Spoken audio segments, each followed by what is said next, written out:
for me to get confirmation saying that this has started.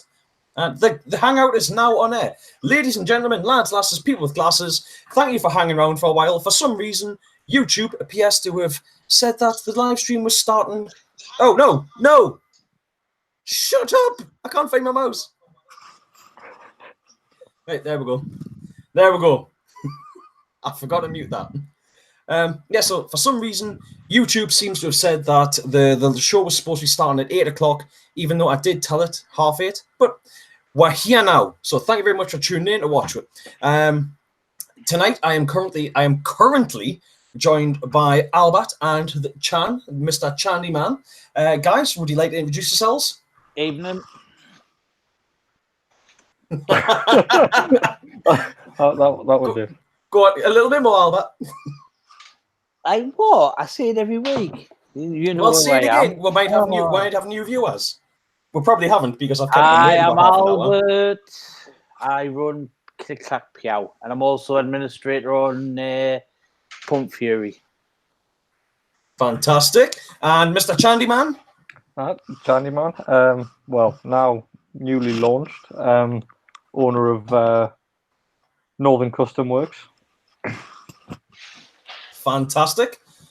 And since we're still waiting on our fourth co-host, guys, if you would you like to give shout outs to the pages that you run, where they can be found? Yeah, sure. On Facebook at Northern Custom Works. That's currently the only place you'll find it. For all sorts, anything you can think of, custom work, machining, tuning, servicing, you name it, it's on there. Fantastic. And Albert? Well, Click Clack Piao is basically anything to do with pump. Fantastic. That's what I like to hear. And it's also what I like to see. You do share some bloody awesome stuff on that page. I'm good at finding gear, yeah. Yeah. I knew a lad who used to be good at finding gear, normally on nightclub floors. But anyway, right. So on with the show. Guys, I will include links in the description for your Facebook pages, and I will, of course, include a link for Colin's page as well when he finally turns up. But yes, I think there was I'm stumbling over my words tonight. There was discussion in our private chat about topics for tonight, and one of the topics that came up was, do we think that the Planet Eclipse MG100 would do to MagFed what the Planet Eclipse E-Tech has done to sort of normal paintball and mechanical paintball? So, any thoughts? This is going very well tonight. It's better than normal. We have lost Albert. For some reason, Albert, your audio is... yes, I can hear you there now. I lifted this up probably too far. No worries. I don't know when it gets released. It's not even released Good yet, point, is yes. No, that's a very good point. Don't get me wrong, Planet Eclipse do absolutely brilliant gear, so it's probably going to be absolutely amazing, but it hasn't been released yet, so yeah. I want Planet Eclipse to make a pump gun. If there's noise in the background, don't worry about it. It is the technical difficulties broadcast. My son's just come in from boxing. Cardboard boxing. Well, hello there, Albert's son. Welcome to not that one. Welcome to the technical difficulties broadcast. You sounded like Mr. Miyagi there. Hello there, Albert-san. I'm trying to think. What is it? We're on about Planet Eclipse MagFed gun. Yeah. No, I was just trying to think what to say there. So, Hajime Mashite, Watashi wa. Oh no, that's wrong. I'm getting my phrases mixed up. I was going to say I like toast, so could be worse. It's pretty much the only thing in Japanese I know how to say. Watashi wa tosuke desu. At least you haven't what? Yeah, doesn't matter. Yeah, I like toast. Actually, I also know how to say I like bacon, but you basically replace tossuto with bacon. So there you go. Right, Paul says reliability will be a shock to Magfred players. I think that there is possibly a good point to be made in there. I mean, some of the older tech is pretty much bomb-proof, and some of the Tipman stuff is pretty much the same. But the performance of Planet Eclipse gear is amazing. And I think that will probably be where the difference comes in. But see, the thing is, I agree with you. The Tipman stuff is totally bomb-proof. Like I've had 98s that have been sitting for 15 years, and 15 years, whatever, no over-exaggeration, but you know what I'm trying to say. Pull it out, couple of drops of oil in the ASA, doesn't leak, fires straight away, makes velocity. The current MagFed stuff, I don't think I'm yet to see, or not see, should I say, at D23, a MagFed player with some MagFed marker in bits, because 1, it won't make velocity, 2, it's leaking, or 3, it's smashing paint into loads of tiny bits. The Golden Globe. Hello there, Colin. Welcome to tonight's stream. Before we go any further, guys, I think it's only fair you two have had your transfer introductions. So, Colin, would you like to give one introduction there? Yes, I am Mr. Pimp Fury. Oh, yeah, I can't hear Colin. It's Silent Bob. He can talk today. Yeah, we can actually hear him. Now, the thing is, Colin, can you hear us? I can hear everyone. Fantastic. Colin is very quiet. You might want to see if you can bump his audio up. Have you tried turning your headphones up, Chan? But you're coming through loud. So is Albert. Well, I am sitting with this big microphone right here in front of us. Am I loud enough? Now can you hear me? Well, I can definitely hear you. Can you hear me now? What's that? Again, wasn't that a song? Was it like Linkin Park or something? Anyway, right. Ben says they are designed to not look like a riff, so it won't appeal to the plastic Rambos. I must admit that, I've got to an extent, I've got to kind of agree with that. The MG100, it clearly hasn't been designed to look hyper realistic, but it's also, I think, with having things like the Molly or not Molly, having the Picatinny rails and things like that, it's sort of got all of the elements that a Magfred player would require without that hyper realistic sort of look. And it appears that we've lost Colin. You've muted yourself, Colin. Oh, I'm here. There we go. Now you're back. Technical difficulty broadcast, ladies and gentlemen. Living up to its name. Yep. So I'm just trying to sort it out so I can get the YouTube no.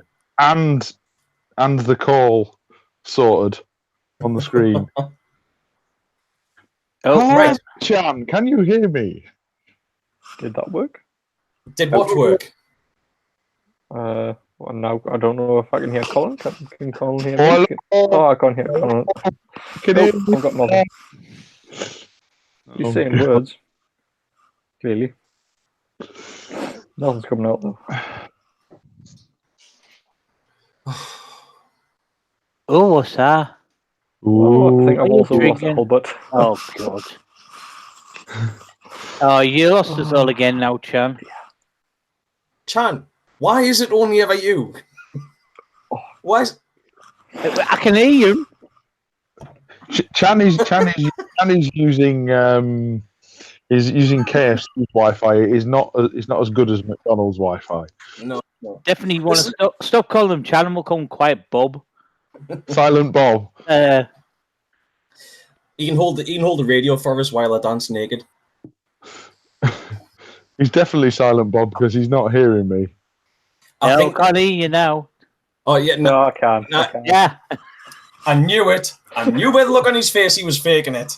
I've seen that look before. All right. Clear as all now. Family friendly show. So, Yeah. Colin, we are discussing the MG100 and will it do to MagFed what the EMEC has done to regular paintball? Yes and no, I think. Personally, I think for those who want the milsim style, it won't be very popular. But for those who like the idea of playing MagFed but don't want to look like a make-believe soldier, yes, I think it will be very popular with those who don't want to look like they've just walked out the army. See, to be honest, it still looks like it's got a in some respects, but it's. I'm just about to do a screen share here. Yep. And here's where we're going to sit up. Here we go. Can I just say, hello there, Gaffs. Thank you very much for dropping in. But Gaffs has also said the EMEC will be better than most MagFed markers, and that he's been running MagFed for years. Well, this is it. I mean, the MG100, as I understand it, is basically just an EMEC in a more tactical body, isn't it? Yeah. It's a MagFed EMEC with a built-in EMC kit. Yes, yeah. And you can pay extra for that lovely drop-down stock. Yeah. Go on, Chan. All right, then, Chan. Yeah, go on, share the screen. So these are the guns I'm on about. A lot of competition ARs have a very similar look to the maybe not so much that one. Can you show that again there, Chan, please? We lost you for a minute there. We lost the screen cap. Hang on, there. That's probably a good one. Yes. Yeah. Yeah. So, I mean, these aren't. These are actual real stuff. Yeah, these are actual, obviously, real guns.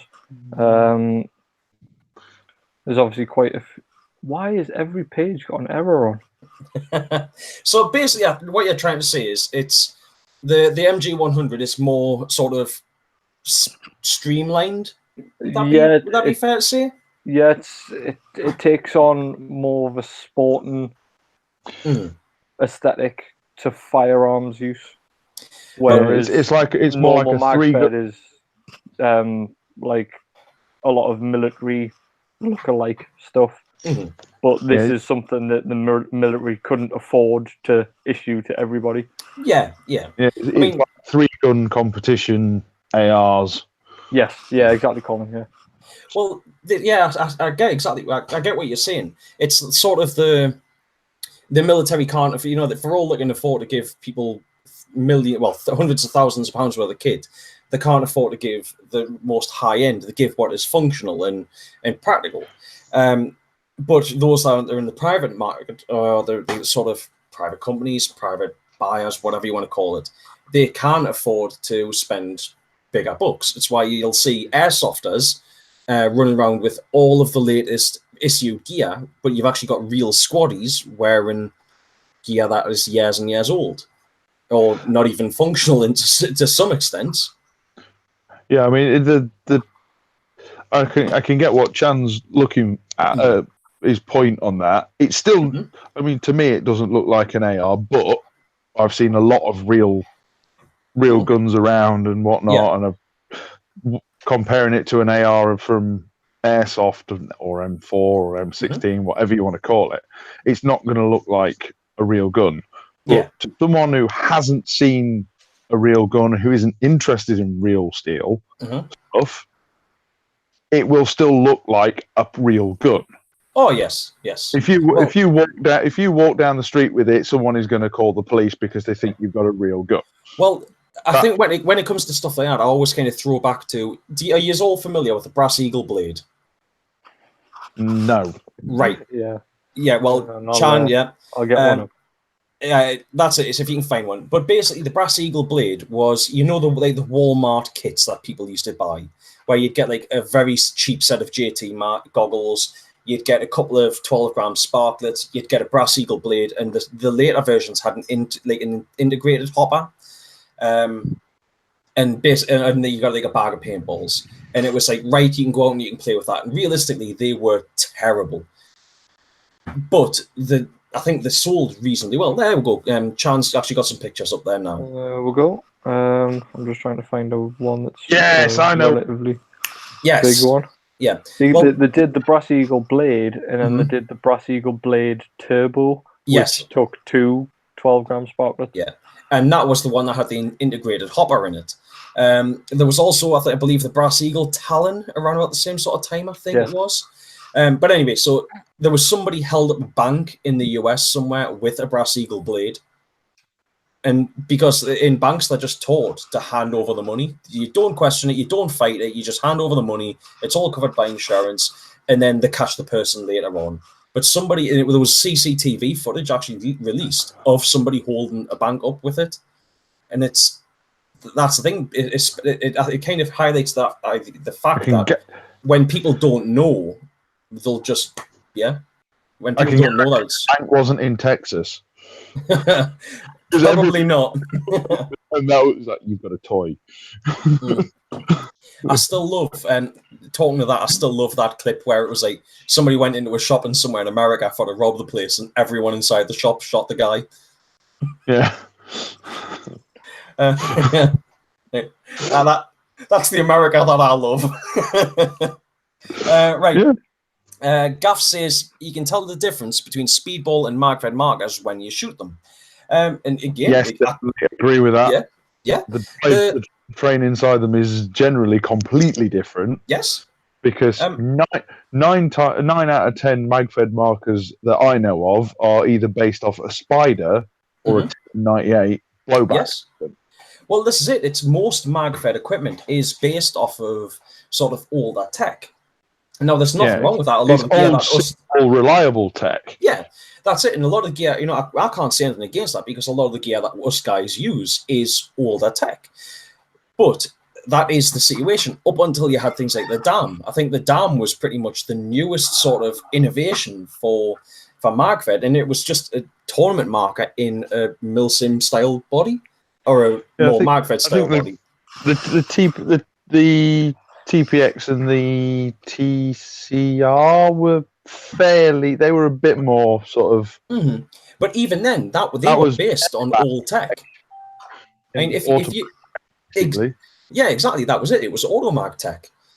So, yeah. See, that's the key bit. Just because it's old tech doesn't make it bad tech.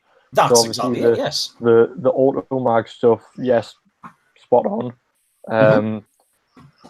The Spider stuff and the Tipman 98 stuff, yes, it works, but it's loud. It's clunky.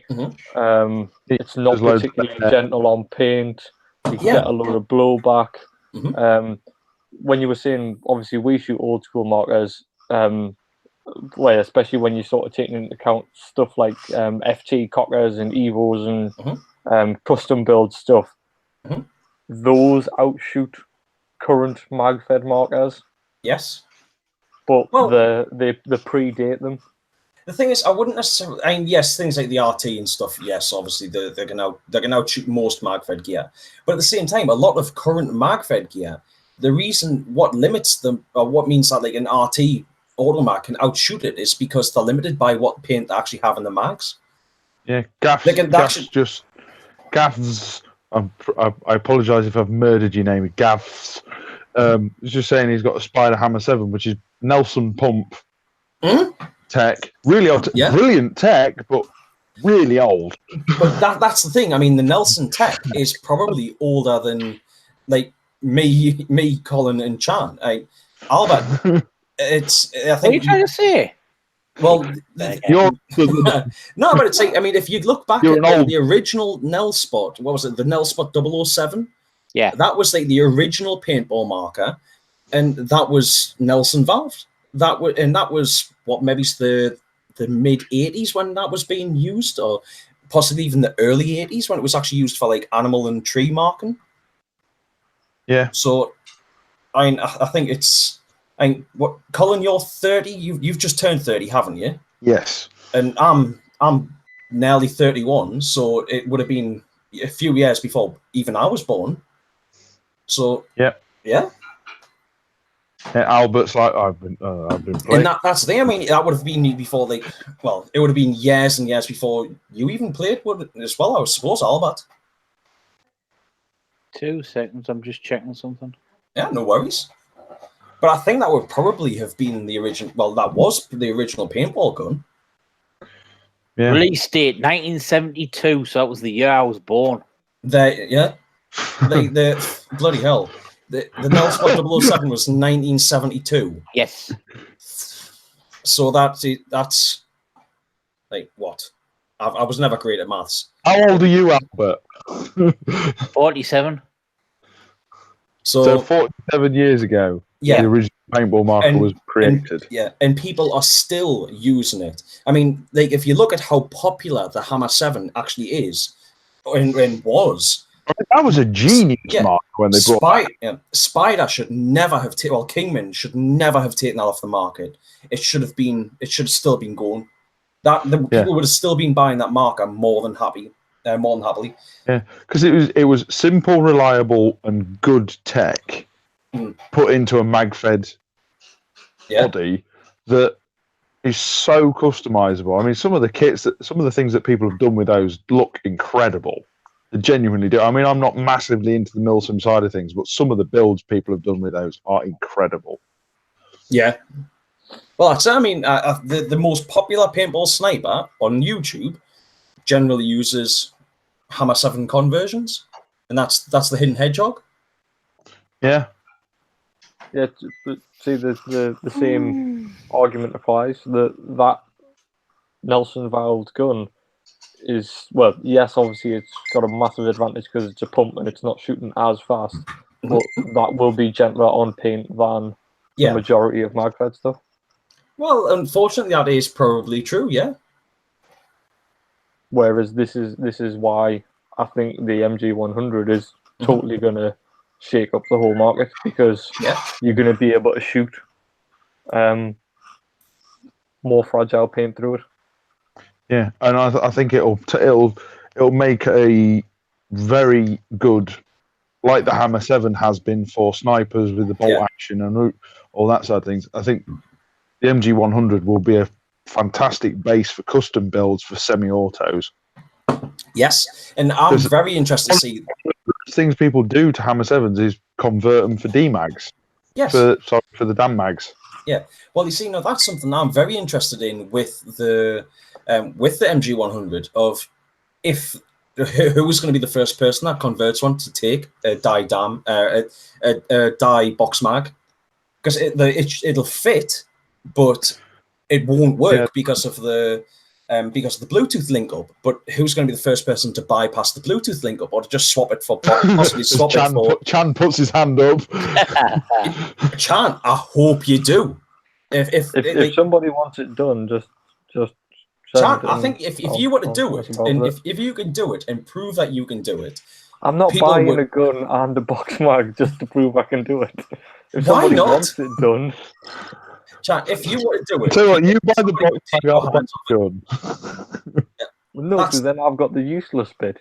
Your bit will still work without the box mag. Then I'm just stuck with the £300 box mag. Once you got it working, I'll buy it off you. That's exactly it. Somebody would take it off you. Yeah, somebody would rip your hand off for that.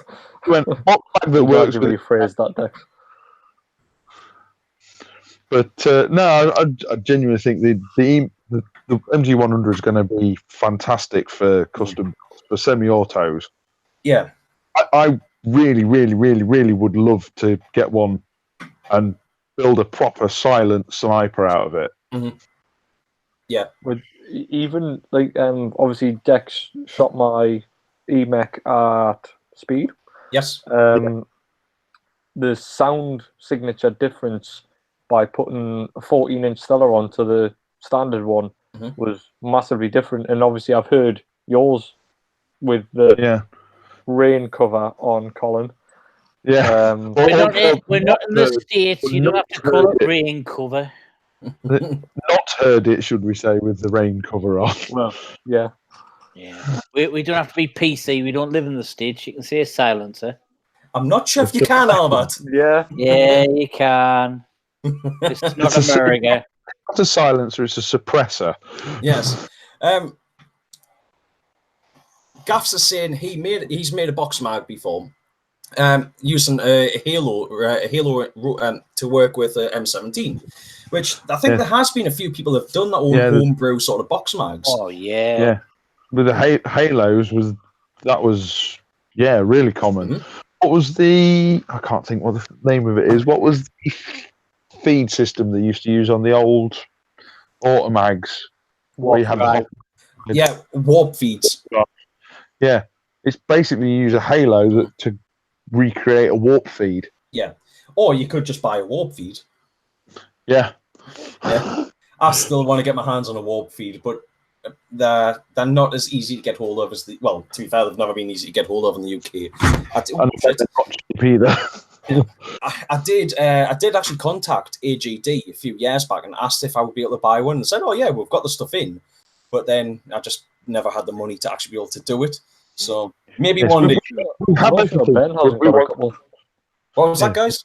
I'm not sure Ben hasn't got a couple because he gave them to me to have a look at to see to get them working. But then I went down a different route with the gun that I had. Mm-hmm. See, I quite like the idea of the warp feed. And at the time, it was actually a way for to get a reasonably high rate of fire. You can have one. You can have one. Awesome. And so the next thing I need is I need somebody. Well, I need somebody. Somebody to create us the plates to go on the bottom if Ben doesn't have them. Somebody to do it. The plates are there, if I remember correctly. Awesome. But literally, you've just said you cannot find them. Paul Cross says he has a couple. Ben's got a couple. Well, people just live to prove me wrong. There aren't really any in the UK, but now we've already know the location of 4. Yeah. I'm definitely going to have to see if I can find one. And, I'm definitely going to have to see if I can put one on or something now. Like, should I stick a warp feed onto a pump? No. Yes. No. Phantom of Doom. Do you reckon we could actually do that again? I mean, I have 3 Phantoms. I'm pretty sure we could turn one into a Phantom of Doom. That's like drilling an auto and making it a half block. No, it's not, because you can put it back to stock. Yeah, that's it. You can't put a half blocked autococker back to stock. Although then again, we have the Chandy Man probably can. Just bolt it back on the back. We'll use Araldite. We'll put all the we'll put back together with Araldite. I have seen him undrill cockers. Well, I haven't actually seen him done, but I've seen the results. Yeah, that's not easy. Yes, but he does it because the Chandy Man can. Right, and shit. Whoa. What are you doing now? My computer chair's knackered, and I've just lost a wheel and nearly fell to my death. At least it's on camera.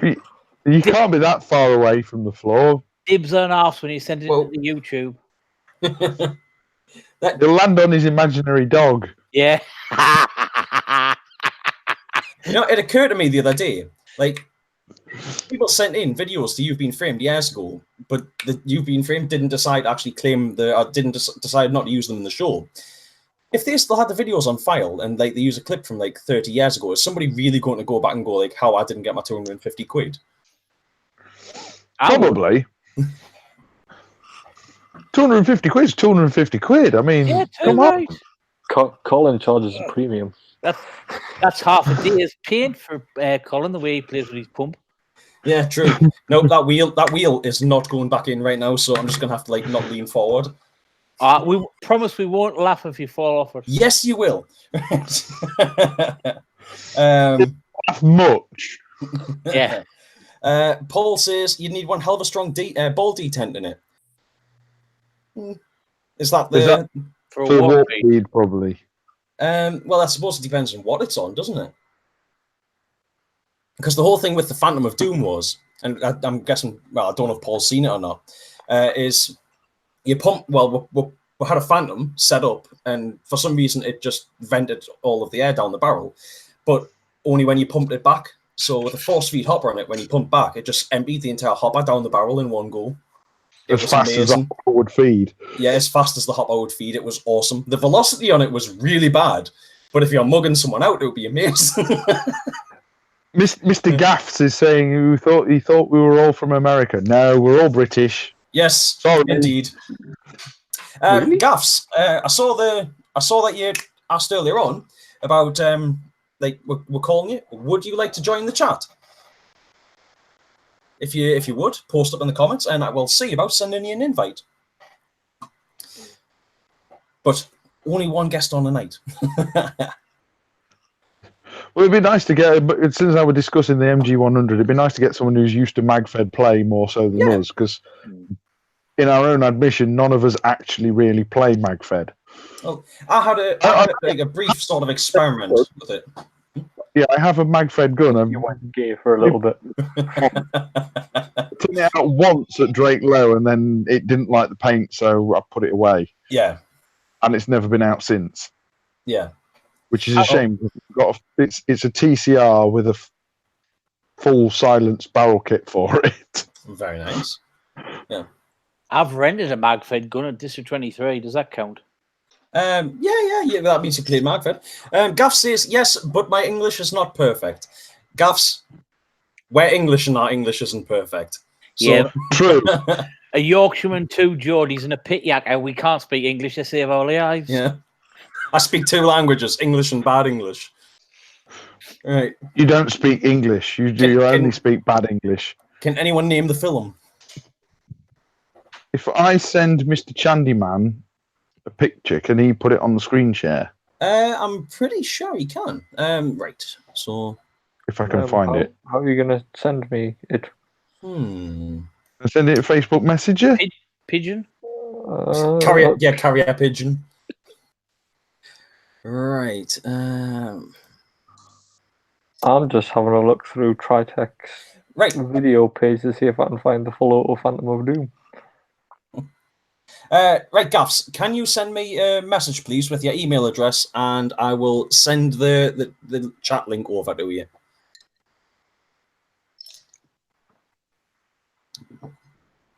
Right, I'll just close that for now. Yes, it would appear that the Chandy Man is our new sort of... He can be our tech man. Multimedia and tech man that has all the problems. Well, he does have a lot of problems. Rude. He's the one who has the most problems, and then he's the one that you're going to get as your tech man. Well, you know. Yeah, that would. Well, it is the technical difficulties broadcast, isn't it? So I've just been sent an ad for a warp feed on Paintball Unite by Paul. Oh, I think Ed Muggleton's selling it, but if Ben's gonna give you one, that's cheap. Why? Now the thing is, Van Life. Nest is all about caring and sharing. Yep. Now the thing is, for the Grand Central Classic, do I put a warp feed on a pump and then play the Grand Central Classic with that? I'm really starting to think I shouldn't have told Richie to let you play. It's all right, because hopefully, well, I've just received the SMAV 3-way valves, so Very hopefully nice. well, I might try and get it done this week, maybe next week. My mechanical E-Tech 5 will be my gun for GCC.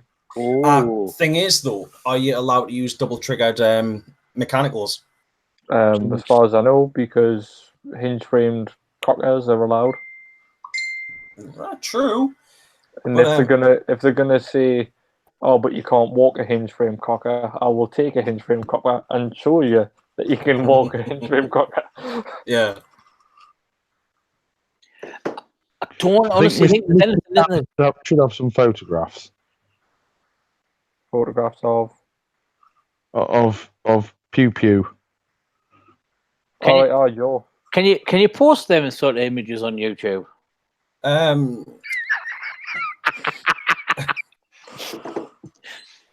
Well, you can if you want to get my YouTube channel. Oh shit, I've suddenly fallen. You can if you, as long as you don't post them. Well, you can if you want to get my YouTube channel taken down. Definitely can. People may not see them very much, but That's a TCR, isn't it? Yes. TCR. Yes, that's it. That would be my TCR with a XVR barrel kit,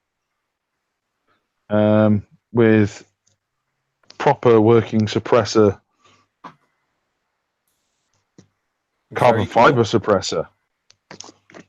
And Mr. Chandyman's looking at it going, I can do better. Low tech. Oh, There it is. Oh yes, Ben. I've just got a message off Ben as well. Awesome. And I can't believe you actually have the plates to go with it as well. Oh shit! Fuck. Oh, don't swear on my YouTube channel. I think I've lost Language. Sugar. I'm not sure if I've just lost another wheel there. At the minute, like, it's going to get the point where I'm like sitting on one wheel. You'll be fine. Just what was that? Just take them all off. Yeah. I could, but then the problem is the reason that the chair's broken is it's the center point has dropped through the bottom, like through the wheels where the chair is, and is now lower than where the wheels are in the first place. So as a result, I can kind of like just spin around on my chair here. That might have something to do with the person sat on it. Yes, I'm aware of that. Hey, I did shit. Fuck. Language.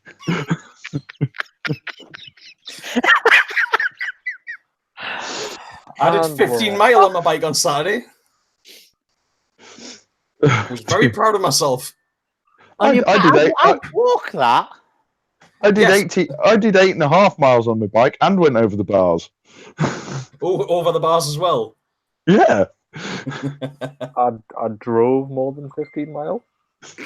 Yes, but you're built like a twig, so I drive. I've ate fatter knickknacks than you. Colin, Rude. is the TCR any good? Yes.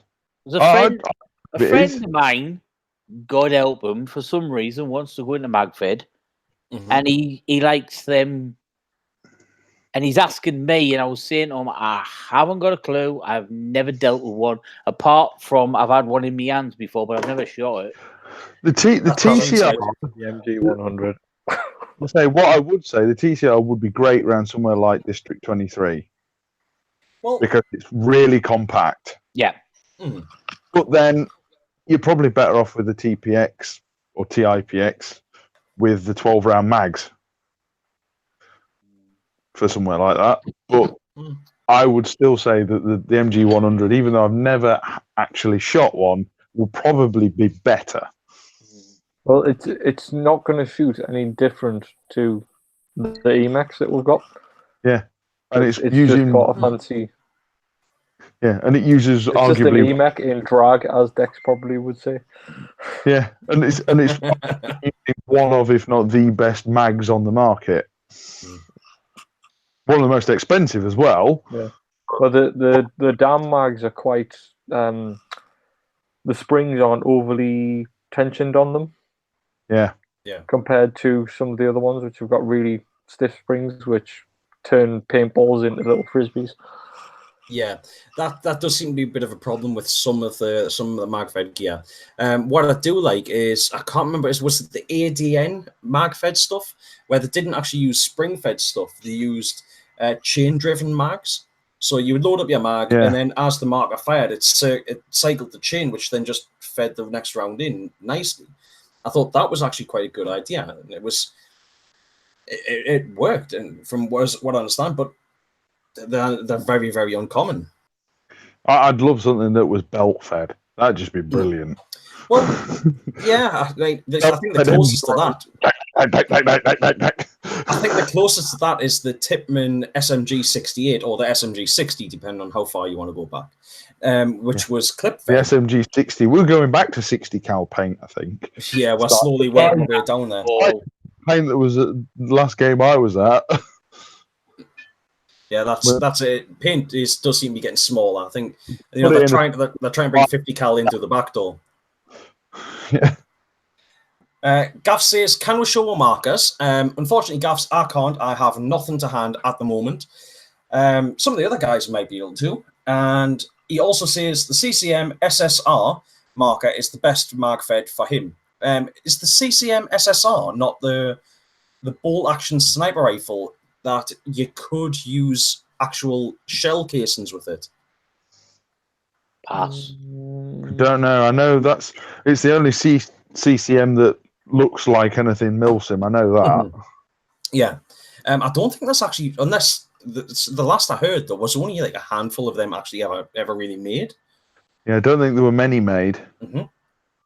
So, it was a bit of a departation from what CCM normally do. Well, which is super microscopic pumps. Yeah, I mean, CCM pump gear is amazing, and the machining is top notch. And they're rare as rocking horse droppings over here. Yeah. Oh, that's it. I mean, I think I paid about 150 quid just for my CCM pump kit on my Franken pump. Yeah, they're really not. That's a bit bad. Yeah, they're really, really not cheap. Yeah. Speaking of pumps, Mr. Trutter is giving away a free flow next month. Yeah. With the free flow caliber. Yeah. So join his Patreon. Join his Patreon. Well, whoever wins it gets to choose what it is. And I said from day one, if I win it, it's getting pumped. It'll be the only one in the world. Yeah, that's it. If you were to pump it, there'd be, I think, a lot of very, very angry people. Oh, is that what are you on about pumping that gun that's on for that Nicky T's giving away as a prize? If Colin pumps it, I will be pumping Colin. Hashtag van life. Yeah. Not in a nice way. He was asking about guns. There you go. There's mine. It's even got his name on it, look. I wonder where that came from, Albert. I wonder where that come from, yeah. There you go. BZ. Very nice. We all know where that come from, didn't we, Colin? Thank you very much, mate. Yeah, well, that was very nice. That was a really nice thing to do. You made me cry, you sod. Yeah, you have got feelings, really. Yeah, when somebody shoots me in the... Oh, dear. Well, you shouldn't have it out on the field. Yeah, that's nearly happened as well. Yeah. Isn't that right, Colin? Yeah, it was like that scene in Crocodile Dundee. You're all right there, mate. So I found it funny that Albert's wife didn't believe him that he got given it. Yeah. The thing is, though, that is the sort of story that every bloke comes home and does the whole, I was given it. I won it. I have seen floated around on some of the mountain bike groups. There is a company somewhere that is doing, for a £5 fee, they will print you an email or a message to say that you won whatever you've just bought. Yes, I've seen the exact same thing. Yeah. Would you like an alibi? Yeah. It's an American company, isn't it? And it's for you pay $5 and they'll send you a contractually email saying that you won whatever you've purchased. Yeah. It's the do you need an alibi? Yeah. I've seen it before where there was a bike shop offering the service where you, for a £5 fee, they'd print you a receipt for what you told your wife you paid. Yeah. Ben says YPC do it as well. Wouldn't be Really? surprised. Right, so just check some of the comments here again. So, right, what we got? Ben says it was just the system. Just the system. Oh, is that in regards to the CCM MagFed? Gaff says they have the newer one that has mags.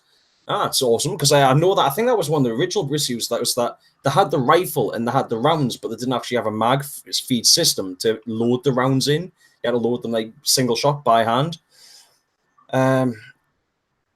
Gaff says he owns one and it performs the best.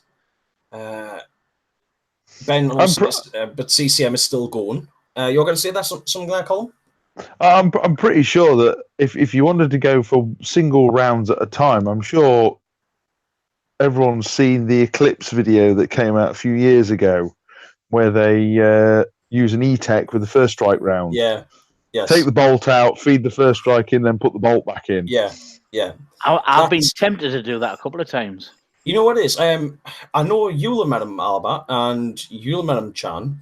Swamp Thing, who used to play at Universal, used to come to some of the big games. He got it was when the Zordon pump first came out. Oh, the Chaos 2. Yeah, I think it was the Chaos 2. I think it was it the Chaos 2 or was it just the Chaos when it first came out? No, it might have been a Chaos.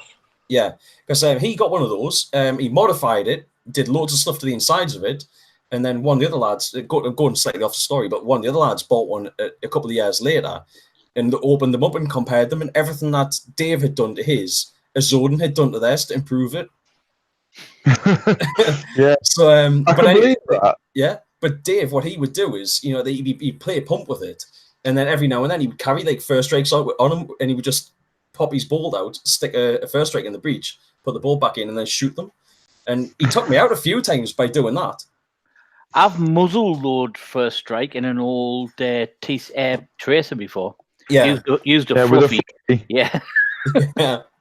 I have thought about the idea of like doing a sort of like just a like muzzle loader only game. yes, not even doing like a muzzle loader only game, just literally building a muzzle loader only rig, and just go out with like a bag of ammunition and get the whole barrel stuffing and everything. I think it'd be brilliant. That would be hilarious to do like a 5-man tournament with muzzle loading. Yeah, yep. Christ, it'd be a long game. It'd be hilarious though. I have thought, like Imagine a mugging run. a mug and run where you miss and you've got to run around the field trying to like reload it. But I have thought, if I was ever in an accident and I lost like a leg or I lost an arm or something like that, I would have to do like a pirate rig. I would still play paintball and I would build a pirate rig, and I would go out with like a peg leg on or something and shoot a muzzle load and musket or something. Do like her off? Was it Planet Terror, where she's got the gun attached to her leg, but make it a paintball gun? There was a guy who did that a few years ago. He actually. Oh, what's happened there? We've lost Dex. Oh no, I'm still here. Oh yeah. You froze there for a second. There was a young guy who did it a few years ago. He actually did. I think it was like a TCR or something like that, where he had it mounted to where he had lost his leg. That in fact, I wonder if I can find that. Oh shit! There goes my chair again. Oh dear. I know there was a lad used to come play at Yarm when I was marshalling, and he had a tattoo, one foot in the grave, and he had an arrow pointing to where his leg had been cut off. Yeah, he had it on the back of his leg, 1 foot in the grave. I thought it was quite funny, actually. I'm just seeing laughing at the walking curtain that came behind Albert. Walking curtain? What did you just do there? Somebody mustn't have wanted to be on stream. Oh right, it was a mat. They just saw they thought it was a walking curtain.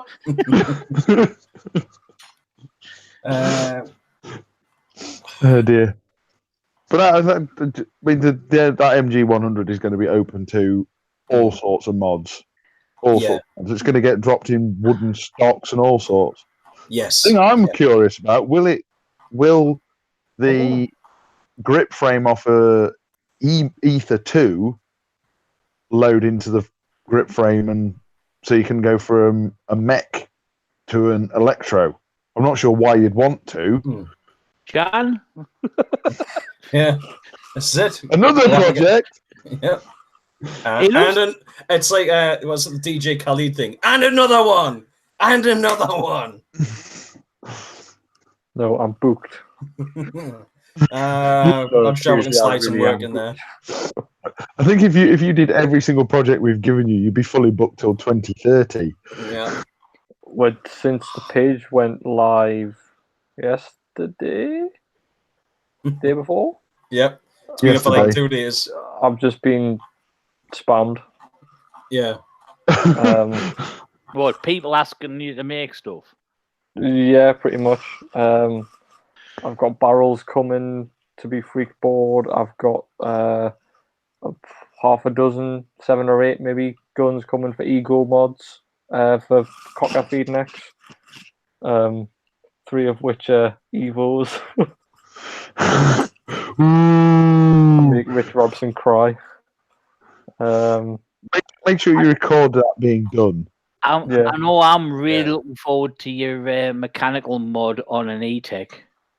Yes, Yeah, I'm well, looking forward to seeing how the those valves come are along as sitting well. there. Because like I say, I can't afford another marker. I'd love a mechanical, and I've got an E-Tech 3 sitting there, and it never sees the light of day. Yeah. Did you say it was a tan coloured one? It's the gold and tan, yeah. Yes, yeah. It's And HDE the camo. desert. like a Yeah. gold. Yes, Hello, what's happened to you? Hmm? Hello. Hello, you still there, Albert? Yeah. It just froze there for a second. Did you get what I was saying, Chan, or not? Yes, I did. Yeah. Yeah. Yeah, I don't know if you remember. It was a gold barrel, and then it was like a sand-colored back, and then the digital was all Planet Eclipse signature was all done like a desert camo. Yeah, it was like the desert HDE camo. Right, okay. See, I'll see if I can find a photo of one, and I'll send you it. Yours was an E-Tech 3 LT, wasn't it? Yes, I couldn't afford an EM. I was gutted because it took me that long to save up for it. Well, really, 2 weeks later, they brought out the bloody E-Tech 4. Yeah. Not happy. It's actually probably a downgrade to go to the E-Tech, to the AM, because it's heavier. I found it. You are. You found it. Yes, I found the guy that has a gun for a leg. Oh, right. I wonder what you were on about there. Right, how do I share? Right, copy this. I'm going to send it to the Chandy Man, and then he can share it into the chat. Is this it, Albert? Nope, that's the wrong chat. Everything's running really slow on this again. There's the prize. Is that it, Albert? That's it. Yeah. Yes, yeah, that's that. So That's has it That's got the like puppy. the tan coloured glass reinforced nylon frame and Yes, feed neck and that is my gun exactly. Oh well, I'll pull my finger out on mine and then Hello. try and get yours done before GCC then. Oh, I will be over the moon. I just can't wait to see people's faces when we'll rock up. It's like, is that capped at 5.5? It's mechanical. It's good to see everyone's faces when you do that, because it's like, it's an E-Tech. Yeah, it's mechanical. But they don't do mechanical E-Techs. You know what I'm going to have to end up making? See-through grip panels. Yes. No batteries in it. Yeah. Yeah. No, you need a Show t- that there's no board or battery in it. Yeah. Or software for that. you need a T-shirt that says, yes, it is mechanical. Yeah, there you go, Dex. Yeah, the t-shirt. Damn right. Yep. I'll get that one up on the Teespring store by Yes, later on. yes, it is mechanical. With a little silhouette of an E-Tech at the bottom. Yeah. Oh dear. We'll just show the sandbaggers it, you know. Yeah. Screw you, we made our own. Actually, not sure Chan, what, Chan, if you do it, you've got if Leads is I'm assuming Leads is going to be a GCC. Just Yep. walk up to Leads, don't say anything else other than just point at your gun and go, "Made my own," and we'll just walk off. Oh, he's definitely there because you remember Nicky T was saying I he's barely wanting. Yes. said 2 words to the guy. Doesn't matter. You remember Tom Hooper? Yeah. Tom had never spoken a word to the Leads before. Went over to shake his hand, but was holding his marker in his other hand and jabbed him in the knob. As you do. Yep. Epic fail. It's like, well, it's one of yours. So Yeah, but if you remember when Nicky T was on, he was saying he's trying to get the Banzai Bandits back together. yes. And Yeah. Les is well, the Sandbaggers are definitely there. Mhm. I don't know who Yeah. will there be in that team, but 9 times out of 10, when the Sandbaggers are on the field, Mm. he's around. Yeah. If he's not on the field, he's there. Yeah. What's I'll be betting Sandbaggers will be running E-Tech 170 RMs, Mech, E-Mech. Yeah, I'll be very surprised if if Leads isn't playing with the Sandbaggers for GCC. If they're doing GCC, they'll be using E-Mech, G-Mech 170Rs, guarantee it. Unless they have some prototype thing that don't they Well, that's do? only Don't they just come Well, out, so yeah, Yeah. but don't but don't they normally run with some weird and wonderful stuff? The Sandbaggers is also basically their they do until someone R&D group. and it disappears into a kit bag. Yeah. Yeah. It is Someone goes, possible. And it's gone. Yeah, it is highly possible that they could have something there that hasn't been released yet. And if they have, it'll be covered over with tape and stuff. So head cams on, guys. We saw the EMAC at Mhm. MVP. Yes, yeah, and it was quickly snatched away from Win Hidden. But Chan, can you remember years ago at Stargate where they did the same sort of thing? They had something leaned up against a box. Was it the Geo or something? No, it couldn't have been the Geo. No. It would have been. I'm not sure it wasn't the Ether. It might have been the Ether, yeah. And it was at the time when there's rumours that something was coming out.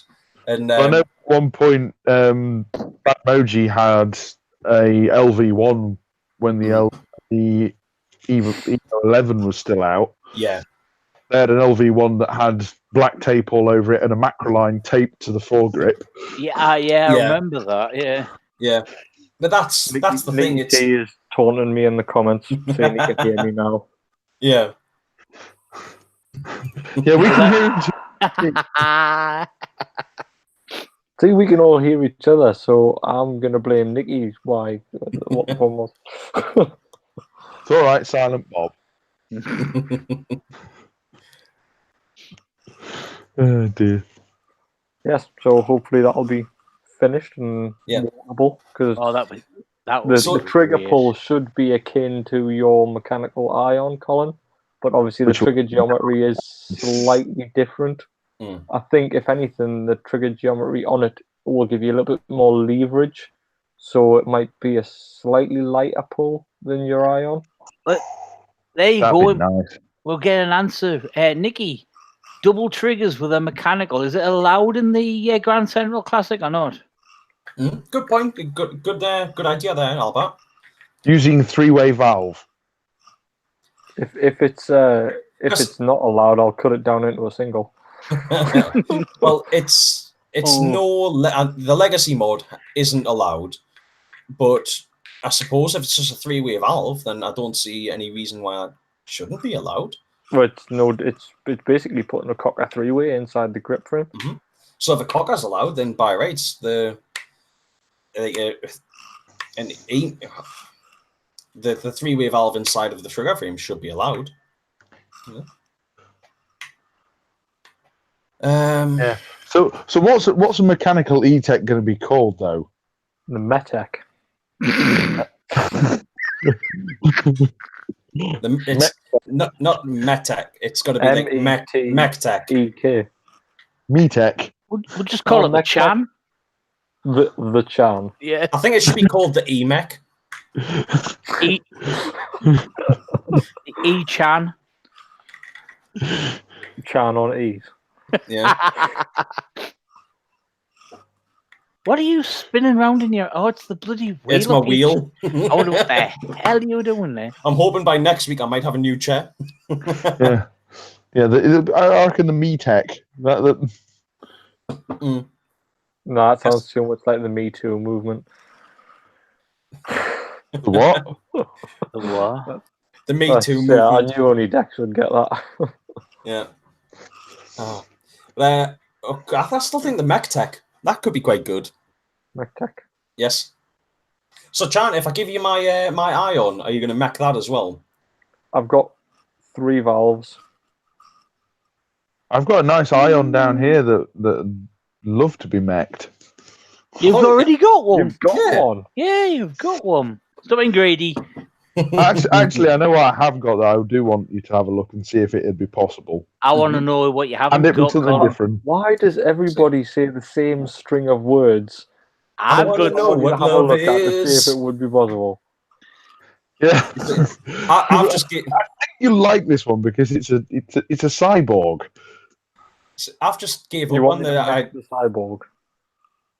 Yeah, Ben's saying he'll send you a warp warp feed. feed with a fidget and a spinner. Awesome. To be fair, fidget spinner would probably be quite well appreciated. Like I do fidget a lot. Fidget spinner is a rip drive. Yes. But I mean, basically, that's what the rip drives were. Oh dear. Mhm. No, I think I've Nikki's gone. got a lovely cyborg for you to mech. A The cyborg. one that I had briefly. No, different one. How many cyborgs have you got? 4. What? I've got a DC milled cyborg, which is the one I want you to look at to mech. I've got an 07 cyborg, and I've got the cyborg RX and the cyborg. What was the new one? Cyborg. Look, Dex, a dog. RX. What? RX. No. Dex, a dog, and it's not imaginary. I was the showed newer my one? dog on a stream. That's a guinea pig, Albert. It's not a guinea pig. Oh, don't be nasty. It's lovely. It's a rat. Yeah, you're That's right there, not like. very nice. That's lovely. Hello Well- there, Jewong. Welcome to the Technical Problems broadcast. Our technical Yeah, what- difficulties broadcast. What's, I'm unsure. what's the new cyborg? Is it Cyborg 600? Chris? Was it not the guy with the yellow suit from Mortal Kombat? I was thinking Chris Cyborg. No. I can't think what it is. Was it him from the Justice Cyborg League? 6. Cyborg Yeah. 6. That one. It was him off the Justice League, wasn't Yeah. It's basically it's a McDev. DC Comics. It's a McDev clone, lower frame and foregrip and everything with cyborg body. I love it when Colin says MacDev. I just think of burgers. Why? Richie Wong, it is not a rat. Colin says MacDev.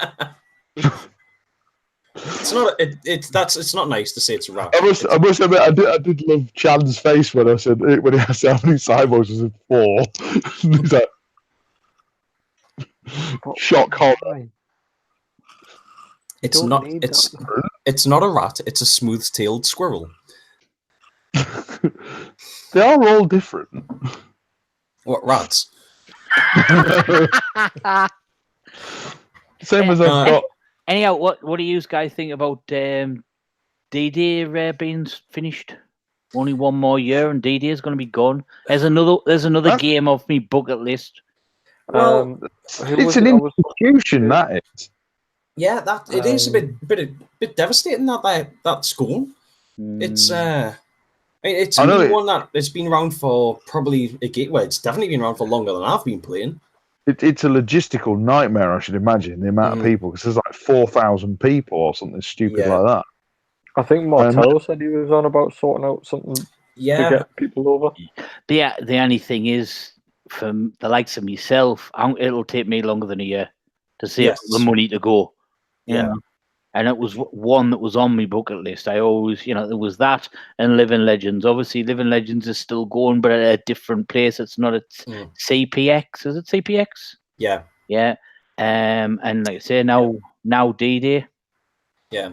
Yeah. It's a shame that Living Legends isn't run at the same place, because that was part of the draw, was the site. But D-Day going, that's massive. Yeah. But I the know fact basically they start planning for the next year the day everything's packed up. Yeah. Do you think they might just be changing the name? Still running a big event at the same place, but not call it D-Day, which will still be a shame because it was. The thing is, it'll be E-Day. F-Day. Well, this is it. It's so far all I've heard is that the game is gone. If it's that they're just changing the theme of the game, well, I think it's a bit bad for them to be putting around that. It's a bit sly, I think, in a way, and I think that's the wrong way to say it. But if they just change the name, it's a bit of a dodgy way to do it.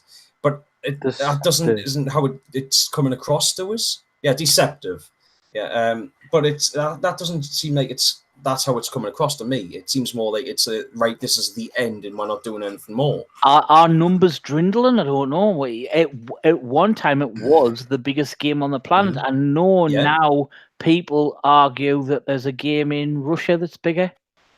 Well, I wouldn't be surprised about that, going the size that Russia is. What's the game in Poland? They have the helicopters and all sorts. That's the one I'm on about. Sorry, not Russia, Poland. Yeah, where they have the Black Hawk helicopters and shipping people about, and they actually moving on tanks and armored personnel and strap you into the side of a helicopter, and you can shoot out the helicopter as you're flying over the field. That's the one. Yeah, I've seen. It's just insane.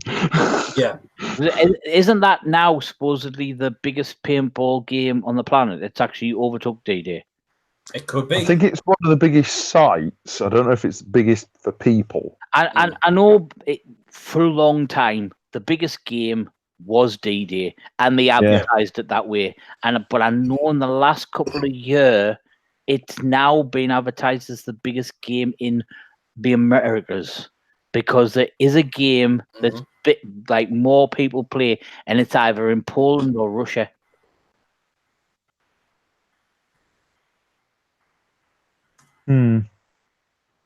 So I'm just wondering, are the numbers dwindling? Is that why they've decided to look? We're not going to put the game on if only 2,000 people are going to turn up. Yeah. For us, that's a lot, but over in America, it might not be a very large number. 2,000 for a game in the UK, poor. Yeah, I mean we might manage it maybe once a year. Would the likes of Painfest or North versus South get that sort of numbers? Painfest, I think, is around about maybe 800. Yeah. South used to be about 15. I think at the highest point, North versus South probably was about 2,000. But I do think there has been a definite die-off of paintballers over the last few years. And I don't think anyone can really argue that. The first time I ever played North versus South was at the Heart of England, and it was the 007, where they did it all based around James Bond. And I'm not 100% sure, but I think that was around about 2,000 people, because that was the last time they played at the Heart of England, and they moved to the army base because the numbers were getting too big. But now they're starting to dwindle off. Oh, what's this? What have I done?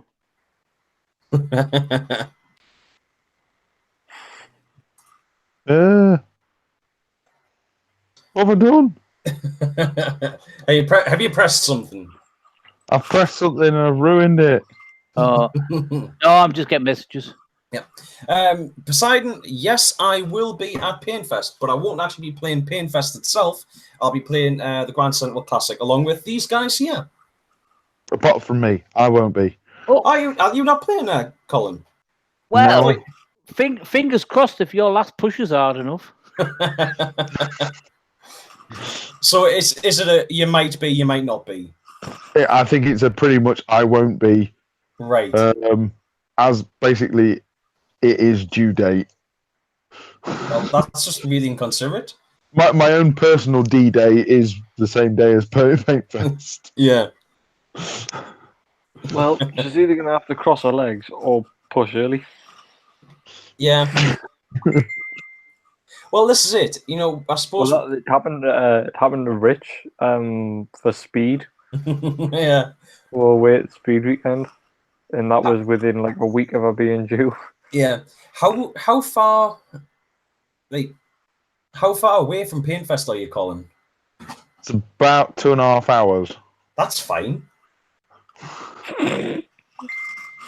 If just keep your phone on you. If she goes into labour, just go straight from the paintball field. Tell her to cross her legs. Yeah, literally drive home in my paintball gear with my mask on and everything. Yeah. Yeah, scare the shit out the midwife. walk through the front door of the hospital covered in paint. Yeah, just kick the just- door open and just walk in. Just run in with all of your gear on, Superman dive onto the bed beside her. Slide into the bunker. However, that's not appropriate for this sort of show. You need to make it worse.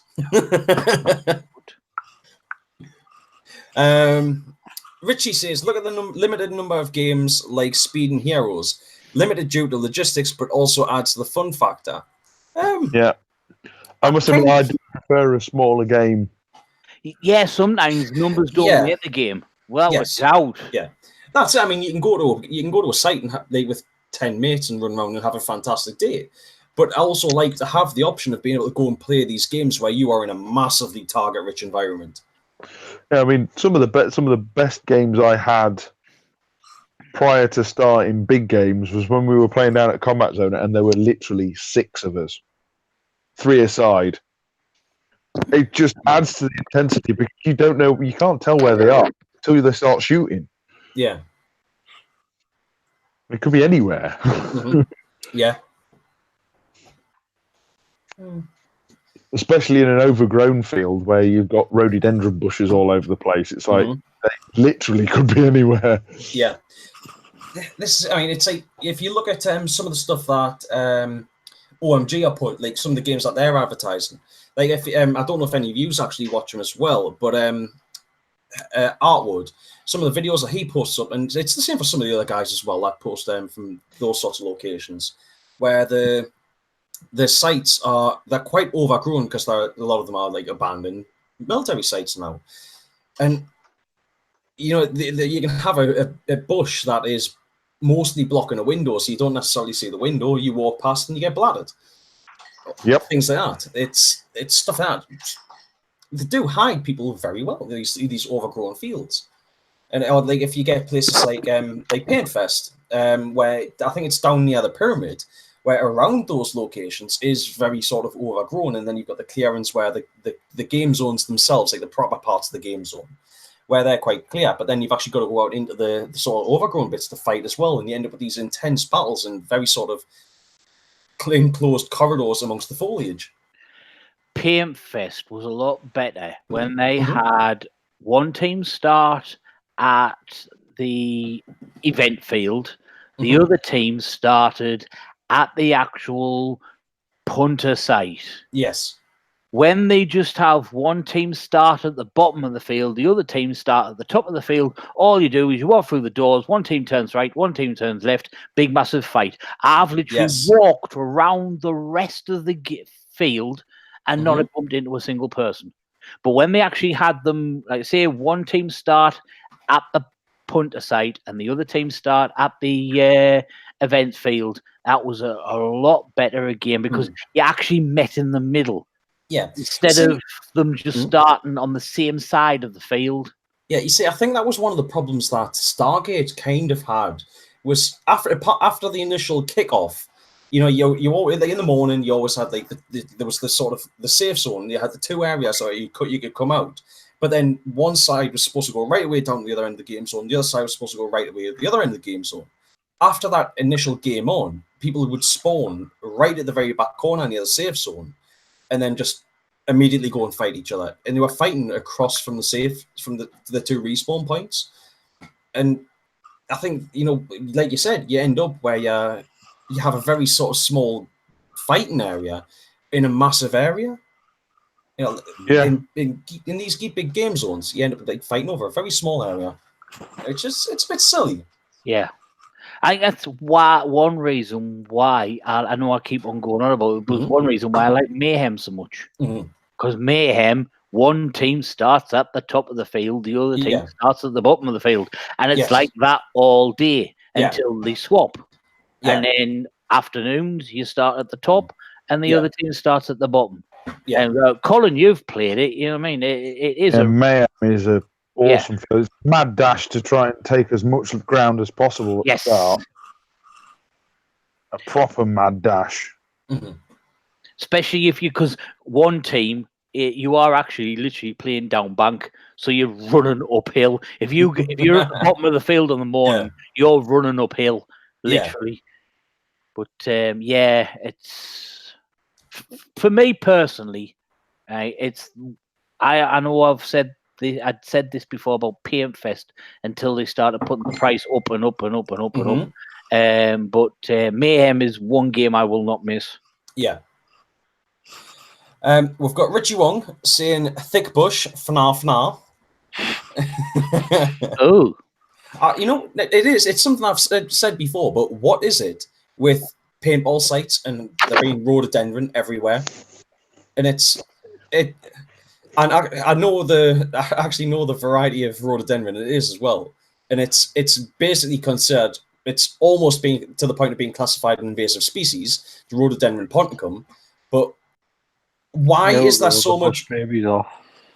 Why is there so much rhododendron on paintball fields? It's just everywhere. Because they're great for playing around. You can get inside them if you so wish. You can go create good corridors because there's always corridors between them. Oh yes, yeah. So they create a really good field naturally. Yeah. They're cheap and they grow like wildfire, don't it? You know what I mean? Well, that's it. Like I said, I mean, they're basically to the point of almost being classified an invasive species. But it's just everywhere. What's that? Is it Chinese? Japanese knotweed. Knotweed. Yes. Yeah, Combat Zone suffers badly with that stuff as well. Yeah, right. The thing is, that would actually do Combat Zone great favours because Japanese knotweed, as far as I'm aware, isn't actually poisonous or anything to touch. I think, now I wouldn't quote on it, but I think you can actually eat Japanese knotweed, at least under certain circumstances. But I wouldn't quote on that. But the problem is with Japanese knotweed is it will actually break its way through concrete and stuff, so you can't build on it. And the only way that you stand any chance of actually getting rid of it, at least without removing massive amounts of earth, is to inject. You've got to inject. You've